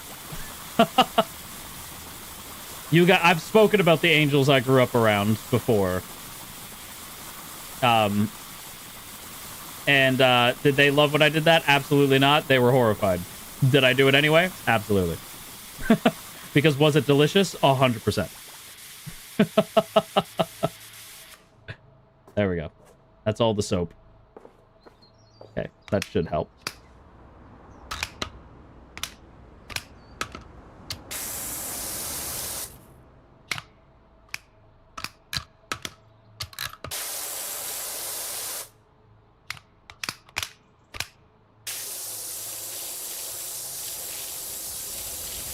Yeah, see, it was mainly the green areas that were giving us a lot of grief.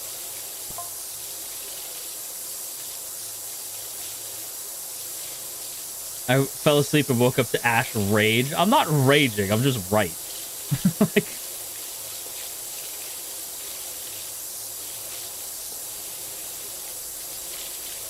just had that, like, Aaron Hansen, like, I'm not wrong moment.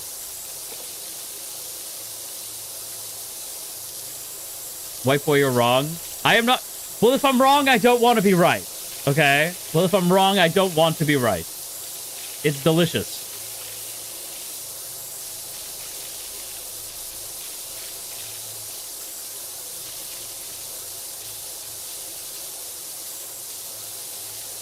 I will live and die on that hill. If I'm wrong, and you know what? I probably am wrong. I probably am wrong. Do I want to be right? No. Absolutely not.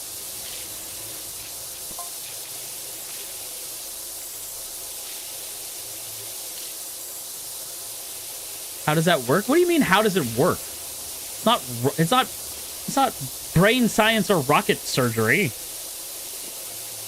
There's a soft shell and a hard that wraps around a hard shell. It's not that deep. You guys are making it deeper than it is because you want me to be wrong. It's really not hard. I've already told you I'm wrong, but I don't care.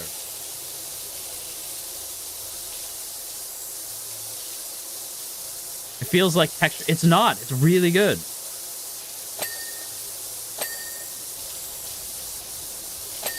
Because it's like the gooey cheese wraps around the hard shell taco. It's really good.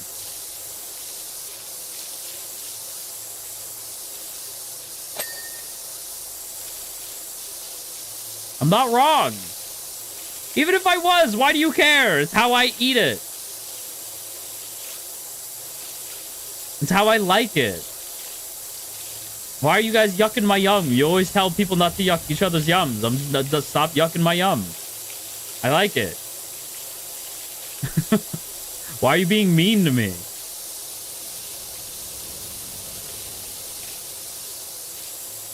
Because your yum is yucky? Alright, fine. Fine. I'll remember this next time. When you guys are like, don't yuck our yum. I'll be like, hey, you remember that time that I asked you guys not to yuck my yum?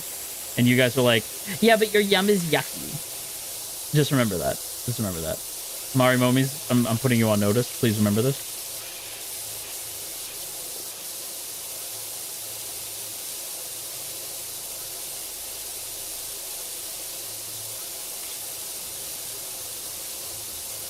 Not all momies.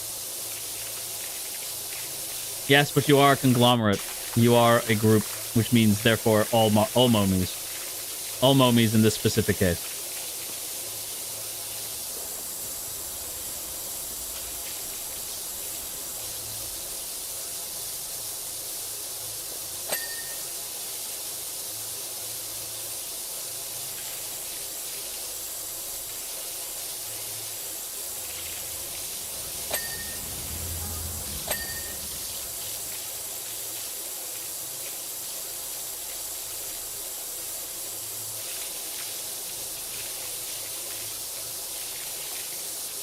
Sorry, I got lost in the relaxation of this.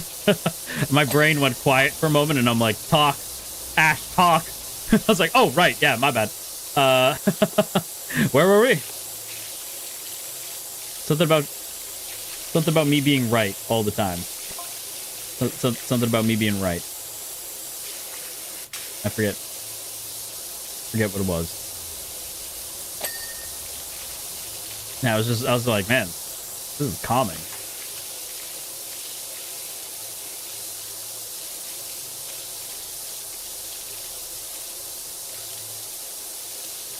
Aw, Moo. Thanks for dropping in for a little bit there. My good puppy. Hopefully you have a good day at work.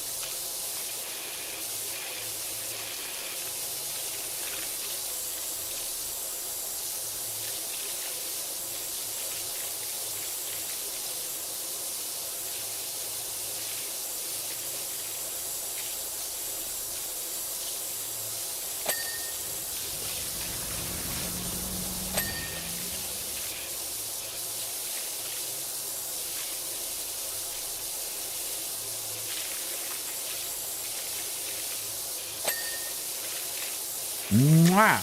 Mwah for Moo. Mwah. And for anybody else who might be heading into work right now. I got you.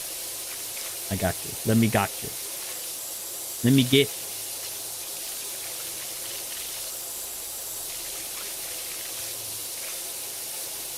Today feels like a Friday, doesn't it? It is a Friday. Oh, suddenly it doesn't. Oh, okay. I was like, it is Friday. I only know because I have a retail shift today. That's the only reason why I know. I was like, oh, wait. I have retail today. That's why it's a Friday. Every Friday. I unfortunately did something horrible. You'll notice the wings are not on because Ashkariel does not have a fucking retail job. But I did something horrible. I did something very bad. Something that once done, you can't take back. I became important at my workplace. Once you have become important at your workplace, your life as you knew it is over. That is the worst thing you can do. Become important at your workplace. The reason for that is because I am the only one who can close on a Friday. So everybody else gets to go home, except for me. I have to close. It's the worst. God damn, this ceiling. Bathroom's starting to look good, though.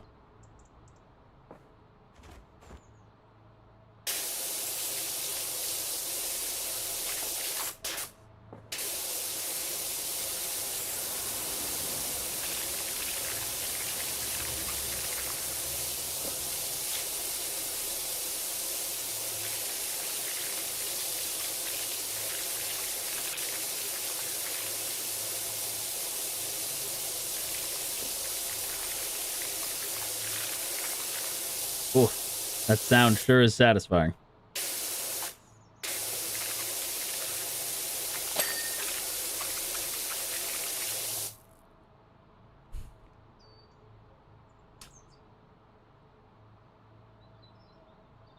Kitty, thank you so much for the super.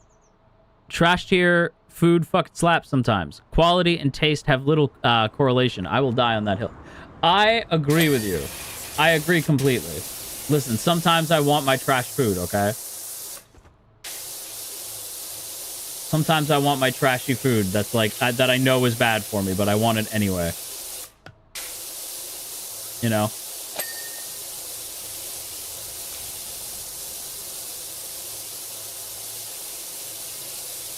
Also, mwah! Thank you. Thank you, Kit, for the super. 2 Kits now. 2 people named Kit. Technically 3, because there's also another Kit that we talk about quite a bit. That being Kit Wilson. Kit Wilson. That's my goat right there.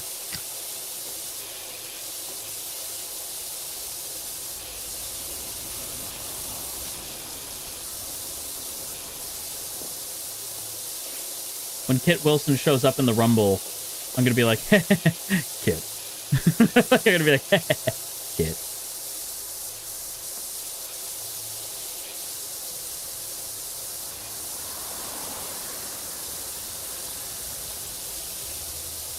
Because apparently Kit Wilson shall be in the Royal Rumble. And he better have a really dope moment or I'm going to be very upset.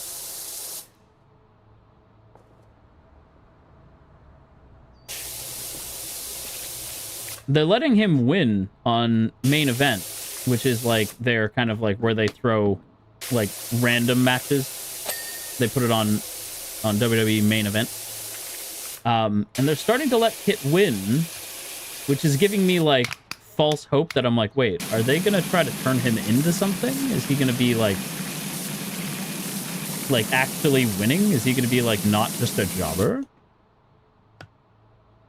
Our goat? Is he gonna make it? I need my ladder. Where's my ladder? There you are.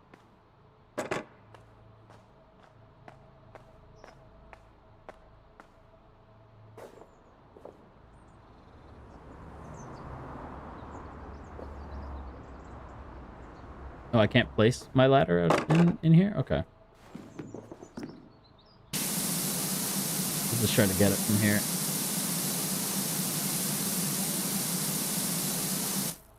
Oh, wait. Hang on, wait. I have an idea. Ha-ha! Take that! I'm a crafty bitch.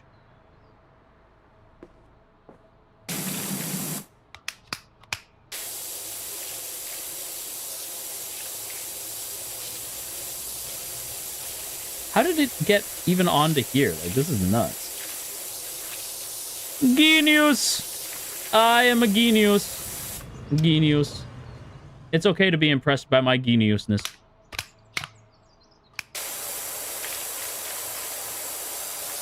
Marimomies, listen. I understand it's difficult to stand in the presence of someone as great as I am. You're allowed to be impressed.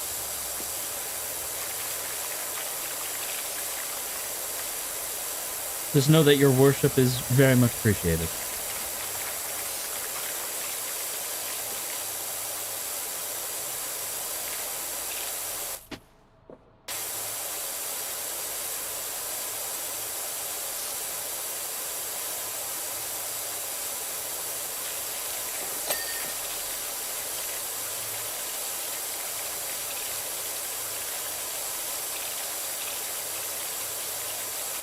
Good morning, Ash. Hope the power wash is going well. Hello, Roy, Mr. Kyoto. That's my boy, Roy. My goat. I love that man. He is the... By the way, Roy, I'll have you know. I saw a little bit... Hang on, we got to talk to Roy for a second, because anytime Roy's here, I get excited. Roy, I'll have you know. I saw a little art. I don't know if you're teasing something. But I saw something with our girl. You guys at a car wash? Excuse me? I was like, damn, my bi panic going brr right now. I don't know what you're working on. But I was like, is that our girl Andrea? What are they working on? What is happening right now? For those who don't know, Roy, Kane, and Andrea are the homies, and they do they've been doing like, gosh, you guys are far along now because you're on overdrive, right? I think it's overdrive by now, but they're watching videos from Connor the Waffle, who is also great. All these videos are on Power Rangers. And I would love to join you one day. Just saying. I'm gonna shout that into the ether. That's just art of us being silly together. That was what we were working at. Oh, okay. Because, like, yeah, I was like, damn. They looking fine. What the fuck? Roy also does really amazing audio as well. Hang on, wait. Oh, God damn it. So much work still left to do, Roy. I'm sorry. But Roy also does really amazing audio dramas. Well, not audio dramas, like ASMR type beat. Did one, what was the most recent one? No, it wasn't. Hang on, wait. Maybe I'm misthinking. What was the most recent one? Roy, what was the most recent one?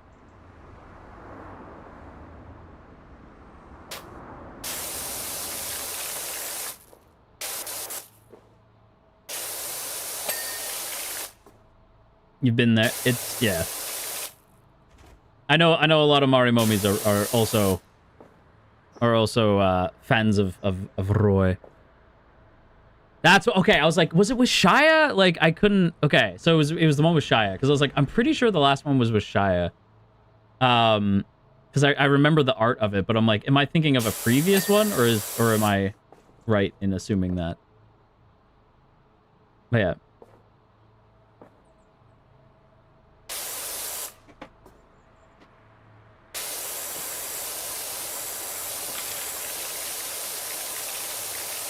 And now here I am, cleaning toilets.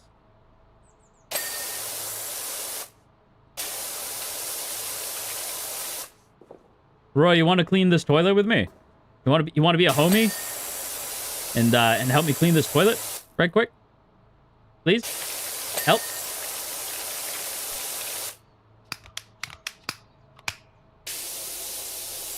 Roy? Help. Help. Roy? Help me. I don't want to do this no more. I'm scared.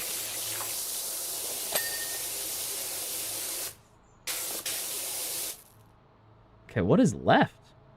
Hand dryer.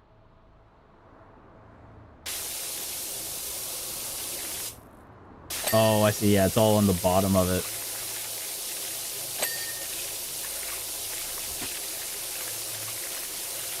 Did he dip? He dipped. Yeah, Roy's like, I am not doing that. Absolutely not.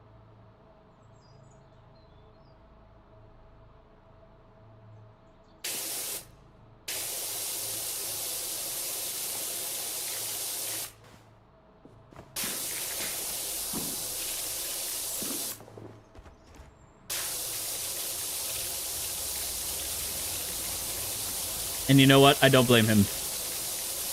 This is a messy job. How do you even get gunk into it like that? That's what I'm saying.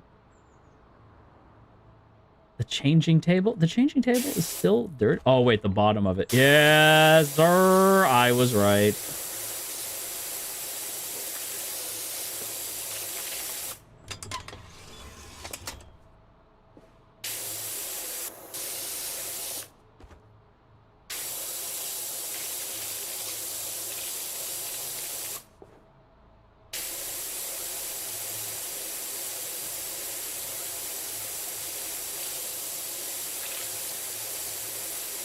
Like, how do you even get it this bad?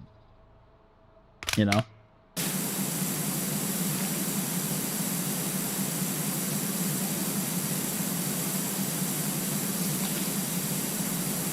You know what else I've been thinking about lately? And you guys are gonna be like, Ash, what? But it's true. I've been thinking about... I don't know why I've been thinking about this, and I'm like... I'm having my Thanos perhaps I judged you too harshly moment. I'm thinking a lot about that last Avatar movie. Like, I think maybe I was too harsh on it. Like, it's low-key, like, pretty good. And I feel like maybe I was just a little, like... Oh, yeah, the inside of the sink is bad.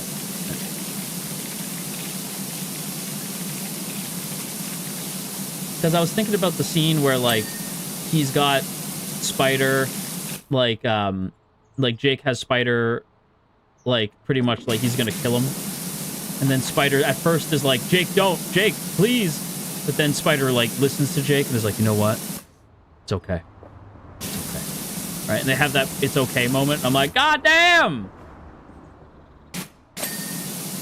I won't say what happens because I don't want to spoil it, but, like, damn, dude. Like, that scene is really, like, I was like, damn, this is, like, really... This is a really good-ass scene.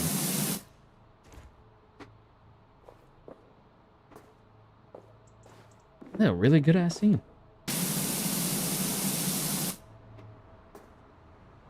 Air conditioning unit.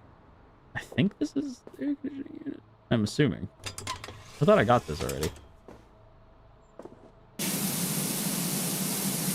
Yeah, Spider's my goat. I love Spider. I thought was going to annoy me because I hadn't seen the second movie. So I was like, I feel like Spider's going to bother me. But no, Spider's hilarious. I love Spider.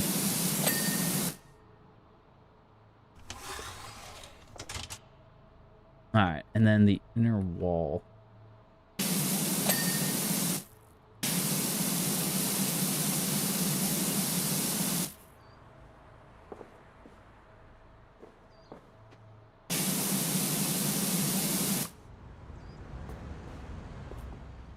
Aha!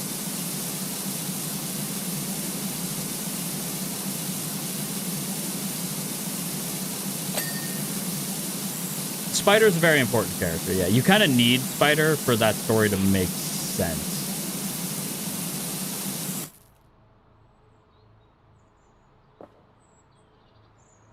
I like him and I don't. I like Spider. I like Spider. I think he's fun. Yeah, job complete. Let's go. That was some work. This was, so we put in some work on this one. Oh my goodness. We put in some work here. You have to be real detailed with that wall. It's true. Gosh dang. Hey, let's head back to home base for a sec, because I gotta check something right quick. Whoops. Nope, not what I meant to do. You get out of here. Hang on. Let me check right quickly, because I forget how much time we got today. So let me check. Because believe it or not, we are past the 3-hour mark. It does not feel like it.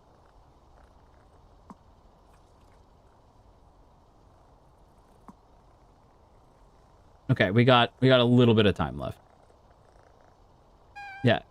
It did not feel like it. At all. But yeah. The kitty cats. Hello, Squeak. Hello, Bobbles. Hello, Ulysses.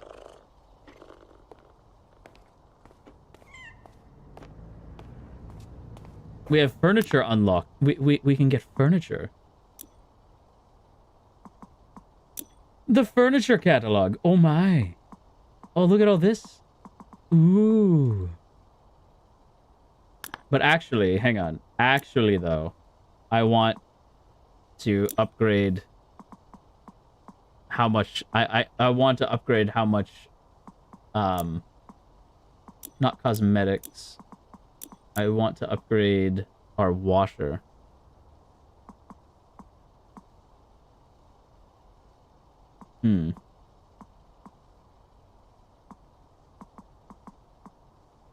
Whoa, that's cool.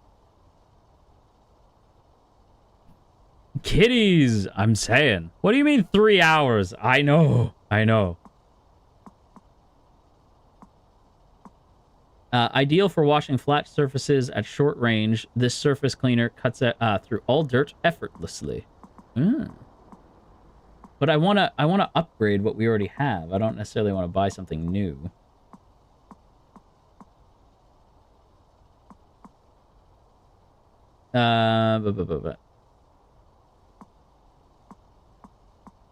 Well, you know what? I am curious about this, though.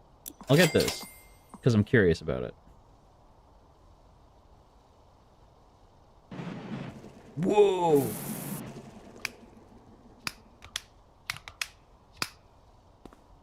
Man, can I, like... Whoa, that's cool.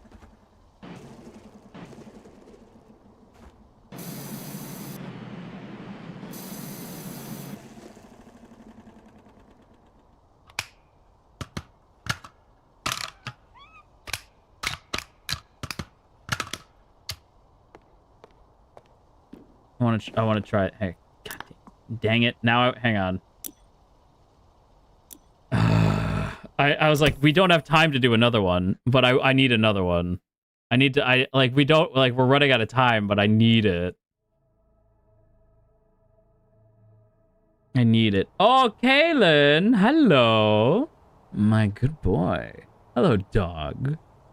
Welcome in. Hello, officers. It is I, Ashkariel. Your fallen angel of FSP's 3rd generation Lamentus. Why, yes, it did hurt when I fell from heaven. Perhaps you can heal this broken heart. Ash, ooh. You know you can't say my name like that multiple times, Millie. Ash, ooh. Kay told us he wants to ride you. Well, all he has to do is ask. Ash, ooh.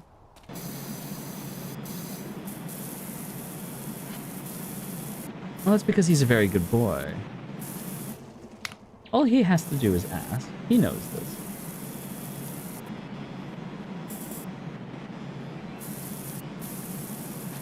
Look how fast this goes. What in the hay? What in the hay? Look at this. Kaylin told us to ride Ash, so excuse us if the wheels come off today. Whoa. Wow, officers in rare form today. My goodness. Marimomie, I think you're being put in place today by the officers. That's crazy. Wow. I am certainly intrigued. In raw form? I mean, if that's the form you want to be left in at the end of this.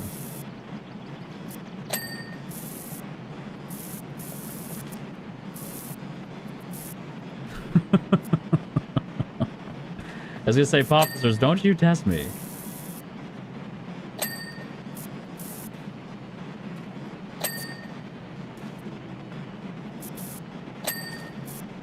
Anyway, for anybody just jumping in, we are playing Power Wash Simulator 2, which I am like, oh no, I love it. I just got this new thing, and it like cleans floors. And I'm like, oh, this is nice though. I like this. And it's very relaxing. How's the cleaning? It's going good. It's going very good. Does it work on what? Works on walls. No shot. No way. It works on walls.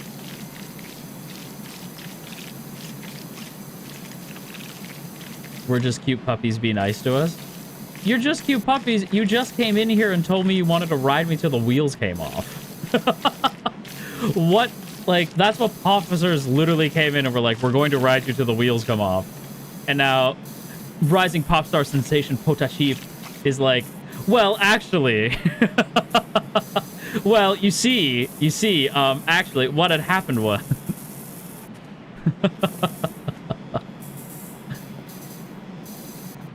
No. You wanted to be brave. So now you're gonna have to be real brave for me, okay? I know how you guys like your collars. So you're gonna be really brave, and you're gonna take it, and you're gonna beg for more, okay?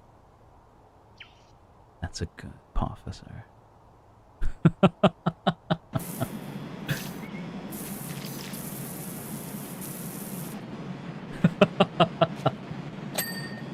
Listen. Kay might have put you up to it, but now you're a me problem.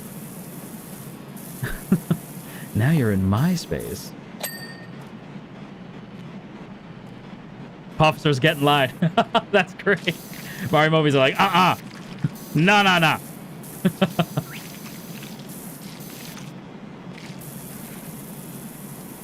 Kaylin, help. What have we got? You know what you're getting into when you tease me. Because I tease back. I'm okay with that. Keep talking. Oh, really?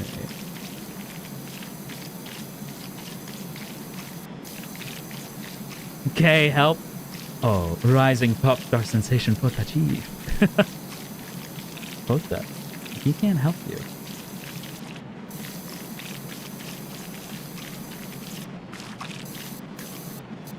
Not anymore. Make them howl like wolves under the full moon. Oh, I'll make them howl.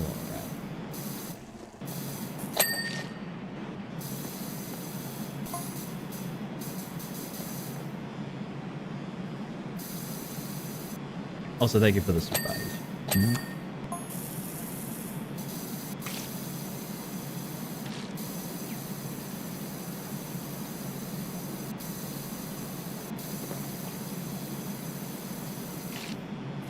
Isn't that a nice little campsite?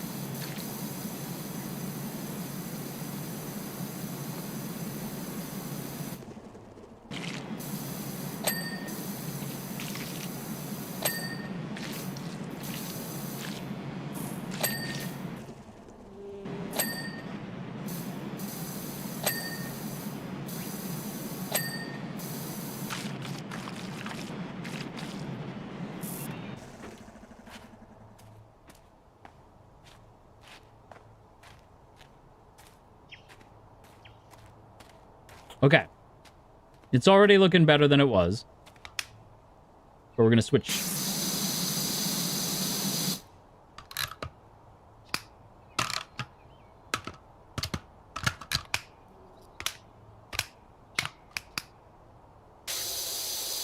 We don't really need the soap for this one. This one's not really that bad. I don't want to waste the soap. Minsu, thank you for the super. Officers, have fun here. Marimomies run decay. Minsu, first of all, thank you for the super. But Minsu, the switch up, you know that you can't go anywhere. You know you're mine, right? My good princess, you're not thinking of leaving me, are you? No, you're gonna stay right here. And we're gonna power wash together, right? Right.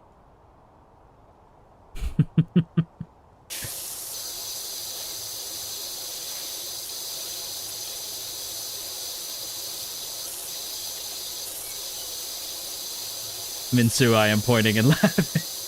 Eri, don't think you're getting away either, Baobei.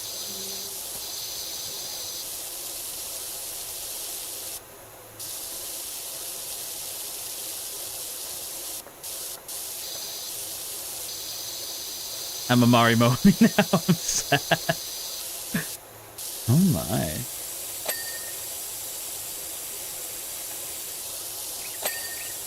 I'm innocent this time. Are you? Or are you enjoying this a little too much? I can barely hide my face. I'm at work. I am a little sorry for making you flustered at work, but that's part of the fun. Are you hiding your face? Are you trying not to let anyone see you get flustered?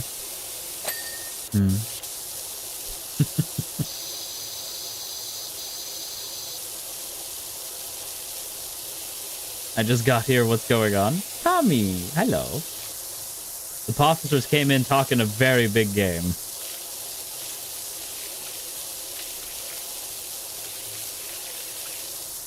Minsu, thank you for the super. I could fly back and forth, sir, but that chain does look perfect on me, I guess. It does look great on you. Listen, I've told you guys before, you guys can fly to other Oshis. I'm totally not jealous at all. Totally not. Just remember that you're mine. And I actually won't allow you to have another Oshi. You can visit, but I am your Kami Oshi.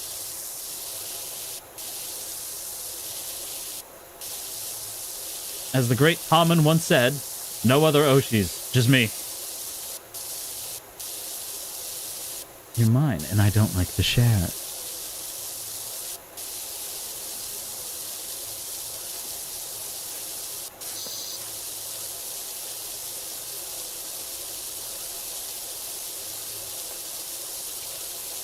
B, thank you for the super. You having fun?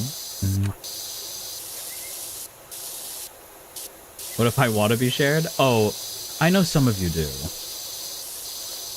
I've read the fan fictions. I know some of you want to be shared, all right. I've read the Lamentus fan fiction. I know what y'all are into. Cloudy, thank you for the super. I know I'm not, you know, I'm not a you. Hey, wait, hang on. I gotta scroll up. The chat is leaving me. You know, I'm not a Yume Momie, and I'm just watching cute Yume Momies folding under, folding Enjoyer Momie, but I am eating good. Oh, I know you're eating good. I thought we made a deal on Oshis. The deal has been revoked. And the deal's changed. Pray that it does not alter any further. Kisses for the two of you. And Minsu, thank you for the super as well. So my Kami Oshi, can I have a burrito kiss? Yes, you can have a burrito kiss. Listen, we have a deal where you guys are allowed to have your Oshis. As long as I am Kami Oshi, that's all I care about.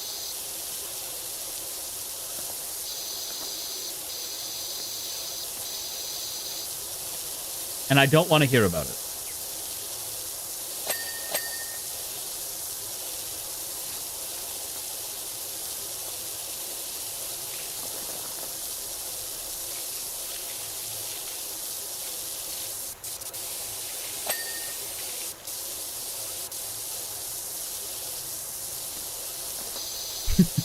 I don't want to hear about your fun times with your other Oshis. Just me and you. And that's all I want to hear about.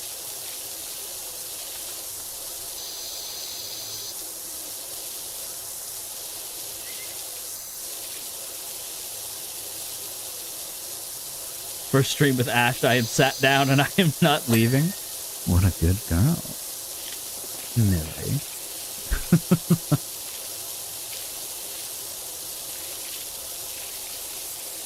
You're totally my only Kami Oshi for sure. Good girl, Shrimmy. I know you're lying, but I'm gonna pretend like you're not.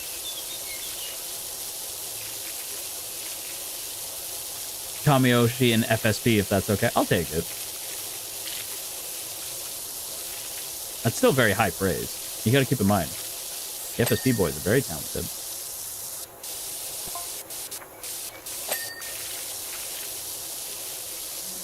Rex, thank you for the super as well. I do love when you get all possessive, my liege. It's very cute.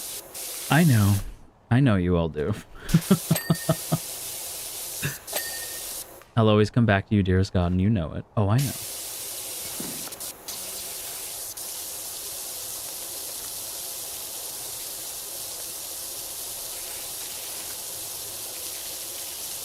I just know eventually there's going to be art of me yelling at Marimomie's like, what do you mean you've been hanging out with other Oshis? What do you mean you've been watching other people's streams? I can't believe you. Oh, dang it. Hang on. Let's see. Mwah. For Rex. Mwah. For B. Minnie, thank you for the super as well. Mwah. The yandere allegations be going crazy. Everyone forgets that I am a little yandere. And it's only because I haven't, like, stabbed anyone yet. But you're mine. Just mine. I don't want to hear about anyone else. Thank you, Minnie. Stormy, thank you for the super as well. Had a really good time today power washing with a fallen angel. He's very handsome. Really? Do I know him? Thank you for the super, Stormy. And Kit, thank you for the super as well. Possessive Ash, you could always chain me so I'll stay. Just the thought. Oh, is that so? Kit. I know how you love this chain. Bonding us together. You'll never leave my side, right? If I keep it on. I know you won't go anywhere.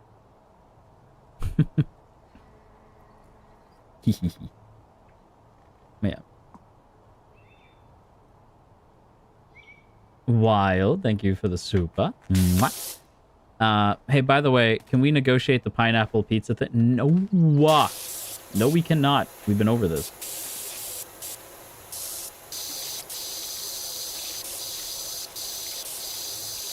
I'm so grateful I'm alone. Holy, is that so true? You're grateful to be alone right now. I wonder why. Minsu, thank you for the super. You know me. You know you know my other kami. I mean the only kami who treats me like a princess. And also puts a chain on me, so you're number one, of course. Listen, Minsu, I'm going to pretend like you only focused on just me there. Just me, right? Right?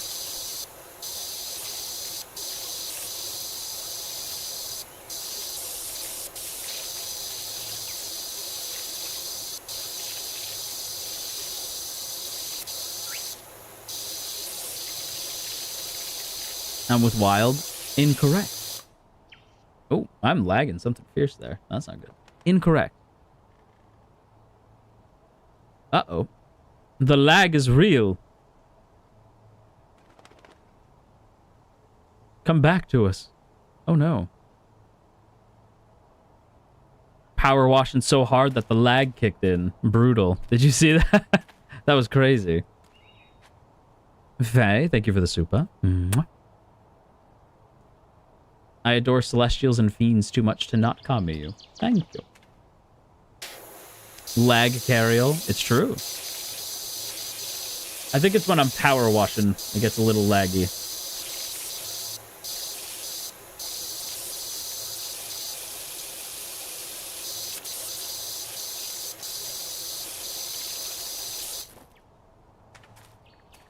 Can I get...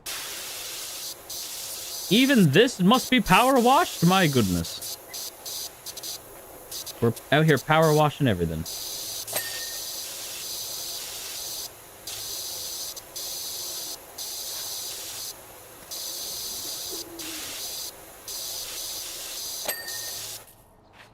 Zeal, thank you for the super. Mwah.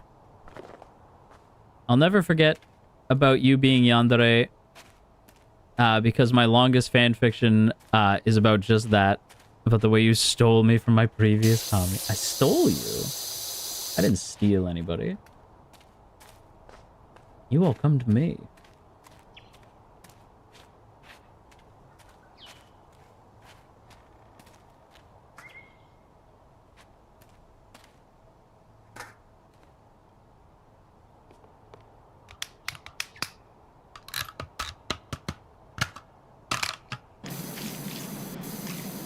There we go. And look at this. Now we're cooking.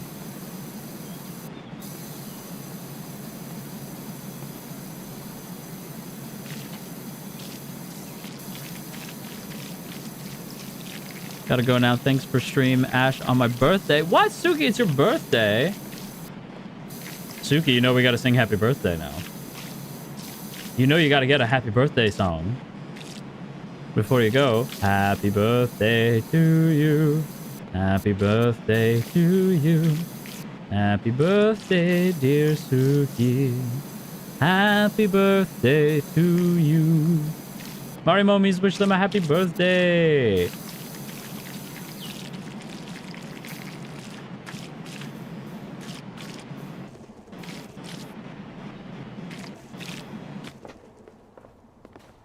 What up? Good thing it wasn't that far. My goodness. Happy birthday, Suki.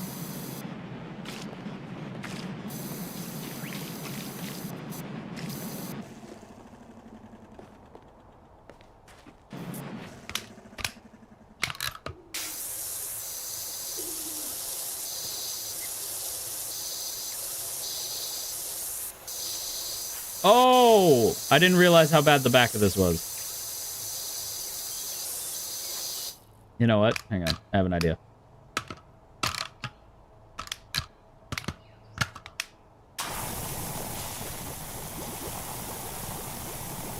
Time to get sudsy.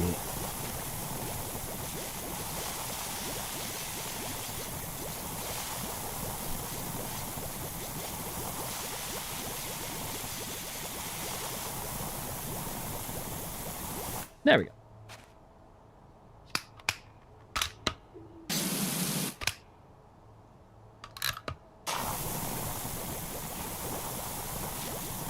Yeah, corners there. Okay. No. No. Ugh.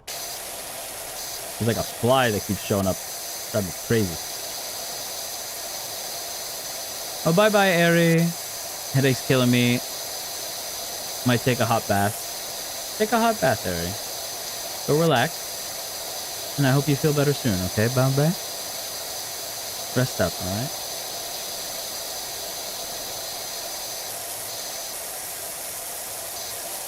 I know how much having headaches sucks. I get them a lot, too.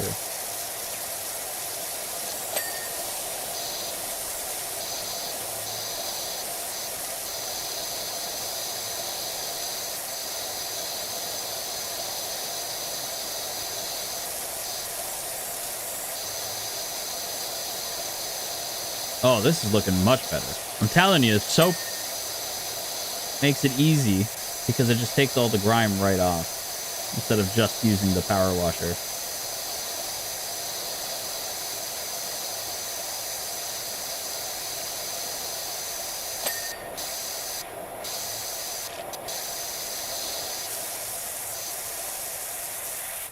Oh, look at that. Much better. Much, much better.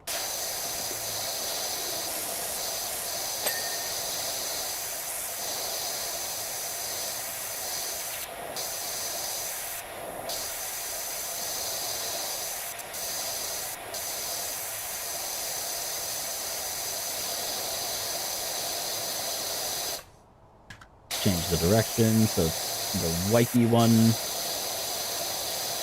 There we go.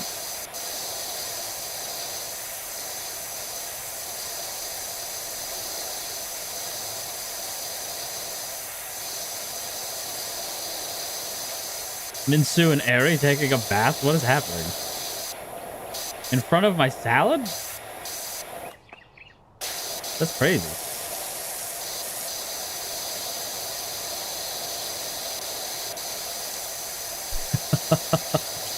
In front of my salad? That's crazy.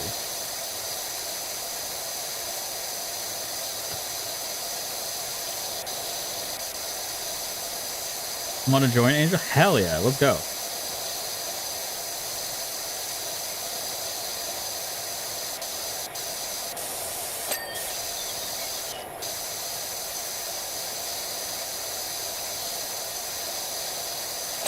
I mean, after all, I've been cleaning all day.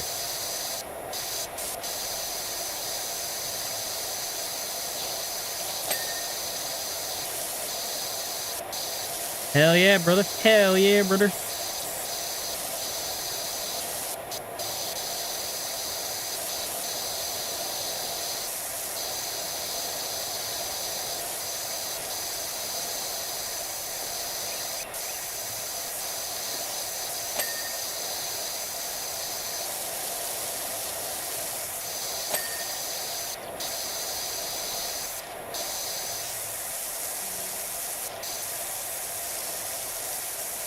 It's hard to get that chimney because it's so far away. Wait, what? Don't let him see that? Don't let him see what? Don't let him see what? You have my full attention. What was that? What was that? Why not use the ladder? I might have to. Now, hang on now. Hang on now. Now, hang on now. What was said? What was said?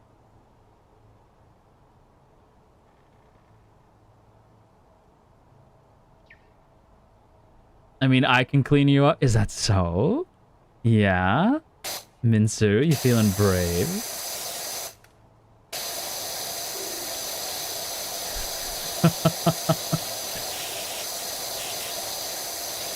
That's so, huh?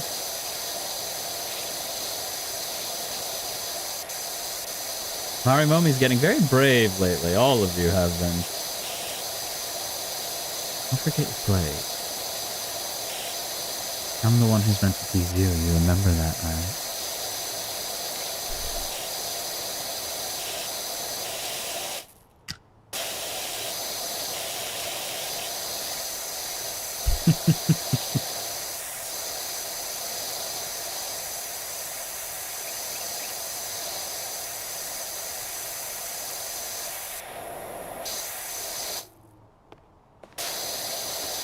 I don't have legs. It's true, Marimomies don't have legs. It is a little difficult for them to run.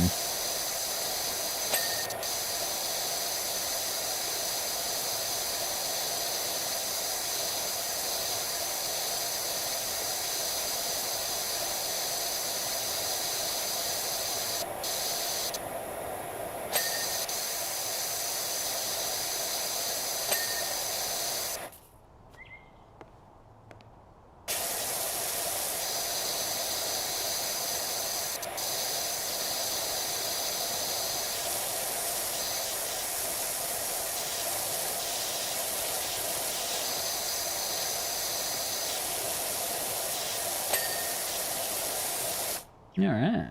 Chimney's done. What else? Some lanterns. Oh. I didn't know I could do that. That's kind of cool.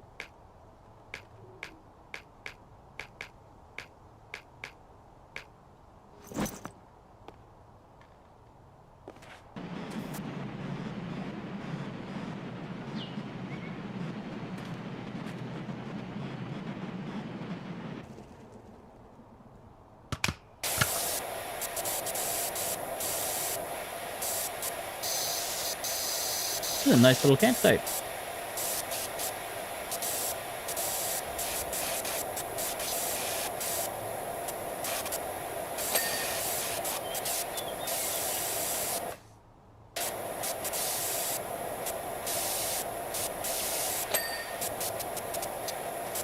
See, now, this would be a lot of fun. Going camping with the Marimomie. Camping with Lamentus? Maybe. Maybe one day.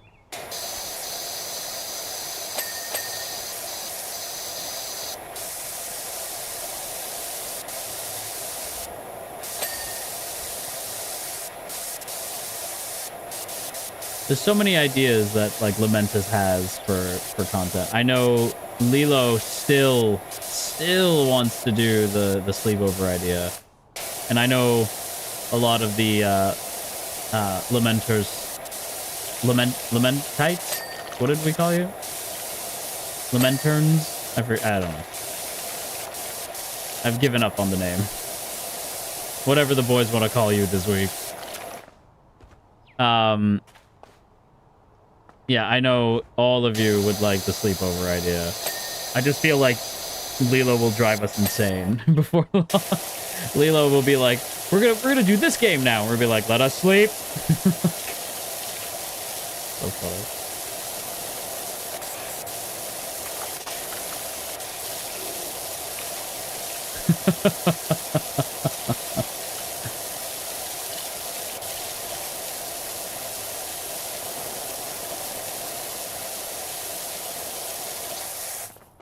Okay. What is there still left to do? So we got this here. Okay. Inside of the fire pit.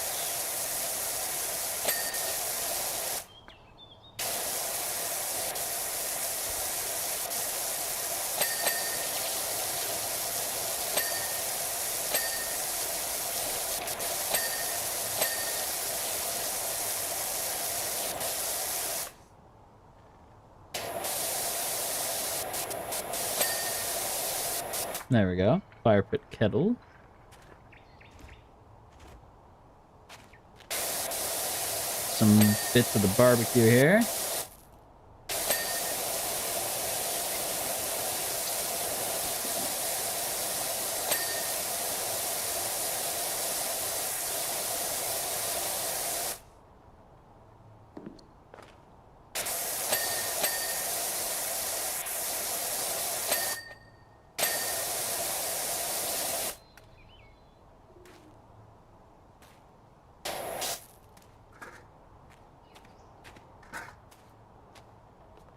Yeah.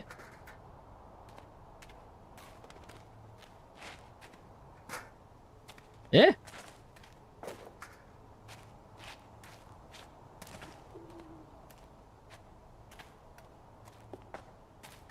There we go. You can only put that one, I think, in certain spots.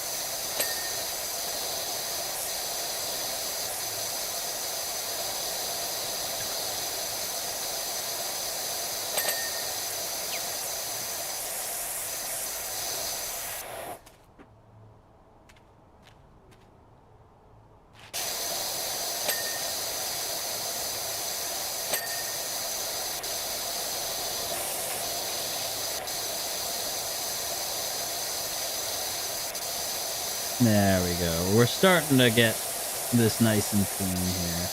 Took us a little bit of doing, but we're getting there.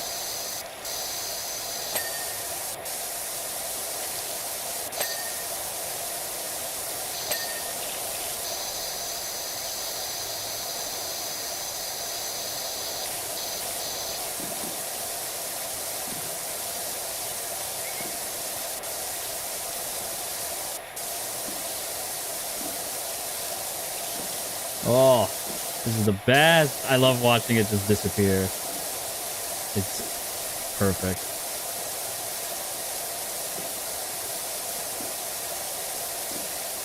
It's just nice and relaxing.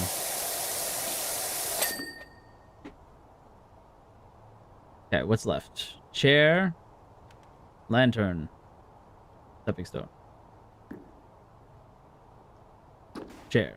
I'm assuming this chair?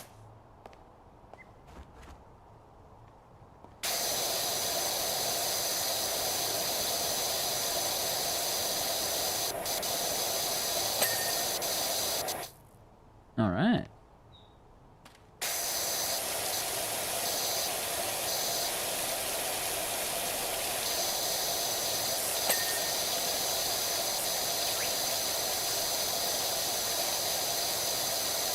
It's our chair. Yeah, it's the Marimomie chair. I've told you so many times that you don't have a chair. How many times do I have to tell you that if you see me in a situation, there's no chair, Marimomies are always invited.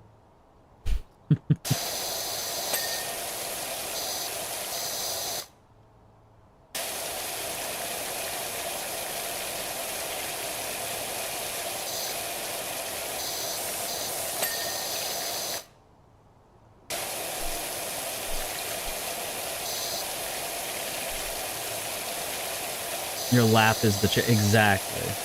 I am the chair.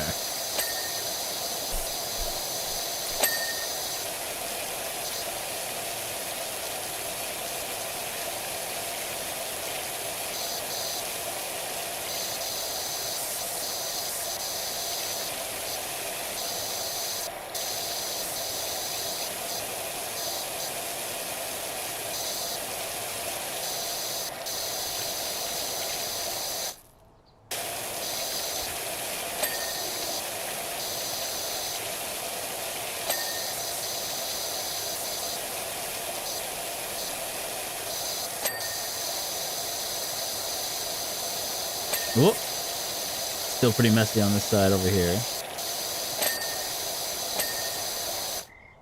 Alright. Oh boy. I didn't realize how bad this guy was.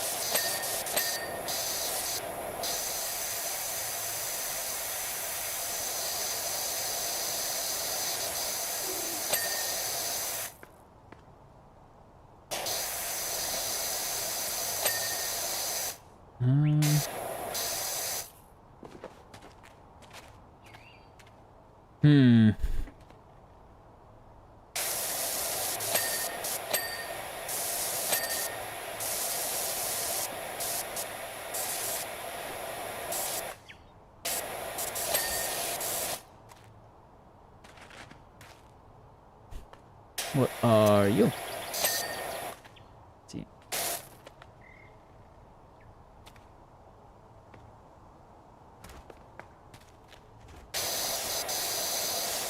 There we go.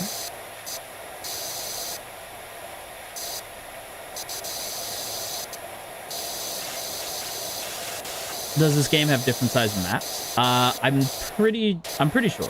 Because, like, the first one was just us power washing a van, and then we had to power wash, like, a bathroom. And now we're doing this sort of cabin thing. So I'm assuming that the maps probably get bigger as they go.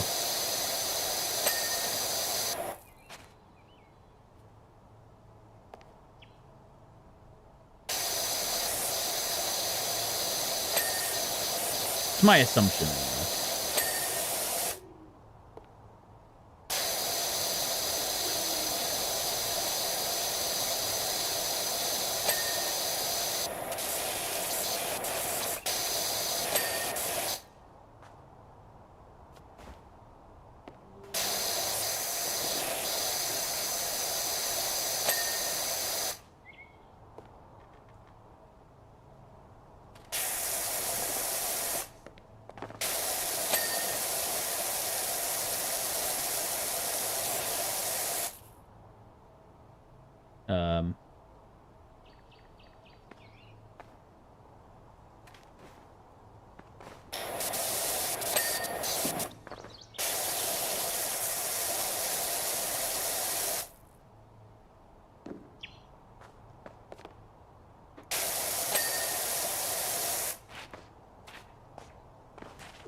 Aha! There's still some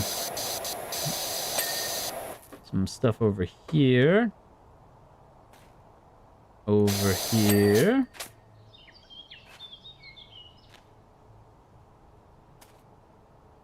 Ah. Yeah. Stop. Stop.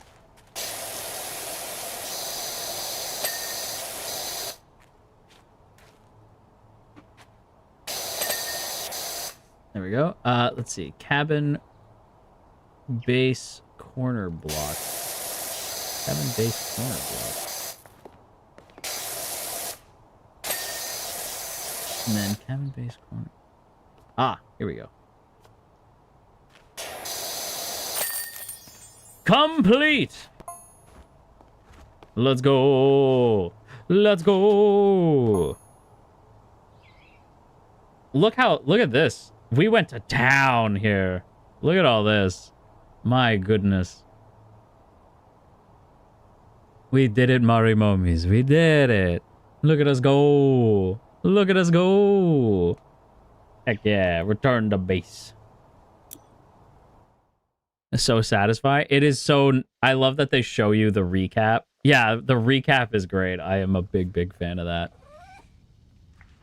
All right, we're going to pet the kitty cats. Bubbles.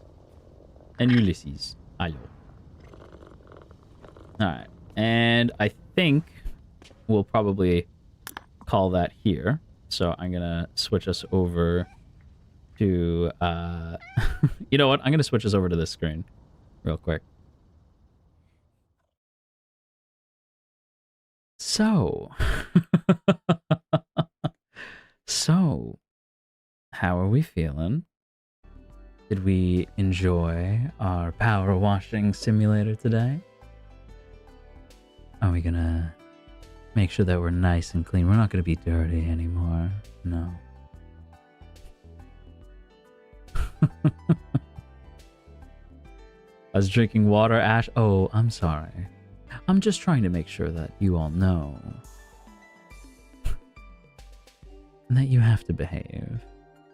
Can't be dirty. Right. Otherwise, I'll have to power wash you.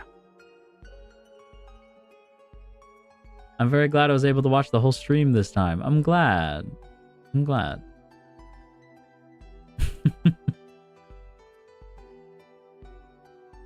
As soon as I look back, dang it, what do you mean? Your face is red.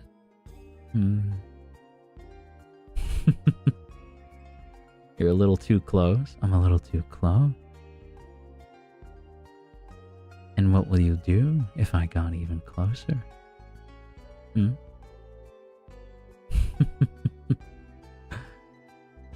I leave for 2 seconds. You've got us against a wall. Yeah. Well, you're all so pretty when you're up against a wall now, aren't you?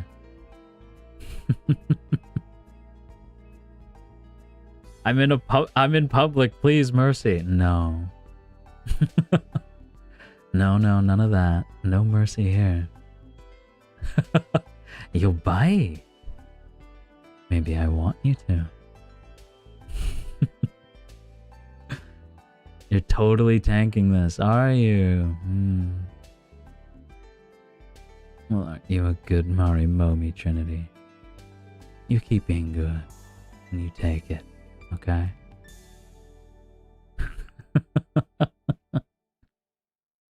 Might do something crazy, don't you tempt me. Oh, really? And what'll you do?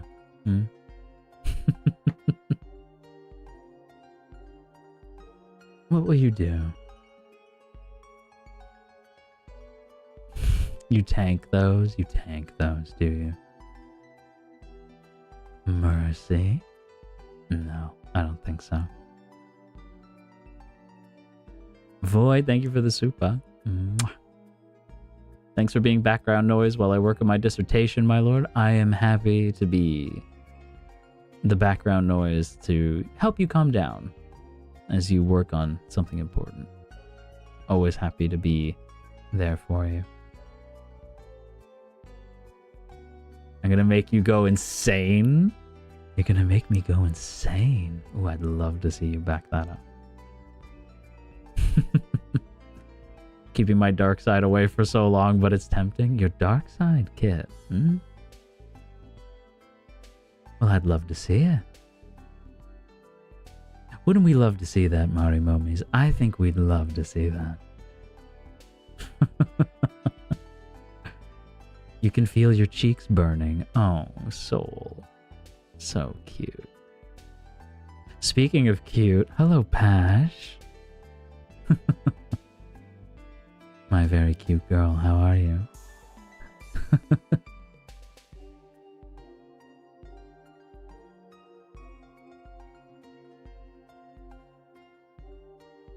Don't say my name like that. You made me squeak. I made you squeak. Lammy, hello. Oh, hi, hello. Oh my god, I'm a strong lamb. You're not gonna fold. You won't fold for me, even if I beg you.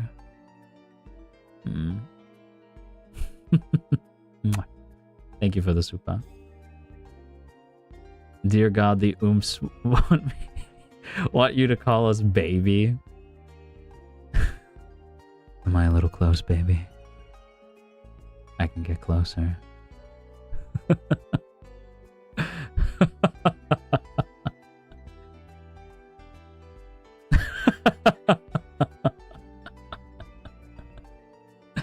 Baby. I don't say that often.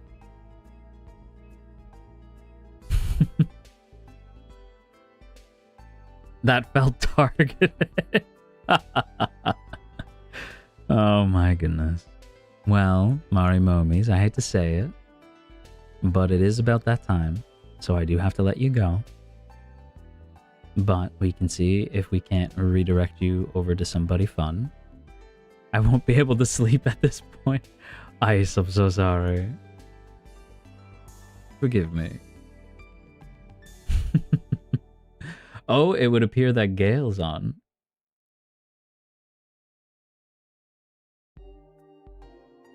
Ooh, Gale's playing Ocarina of Time.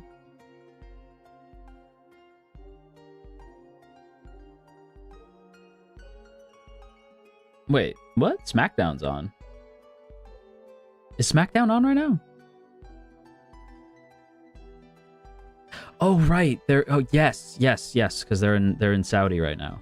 I forgot. I was like SmackDown. I like one of the wrestling YouTubers I follow is like Friday Night SmackDown live stream, and I'm like, what? I went, oh right, that's right. They're in Saudi right now. Yeah. Wait, can we have baby one more time? Oh baby, do you like hearing me say that?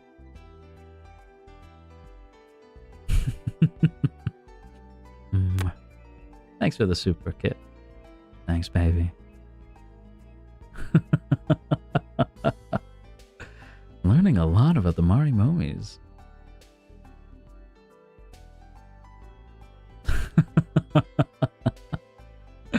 Anyway, it's time for us to go hang out with Gale. I'm gonna need you guys to behave, okay? You'll behave for me, right? Be good Marimomies. Okay. We'll talk soon. Until next time, go grab yourself a little slice of heaven, raise a little hell while you do so, and I will see you next time. Bye, baby.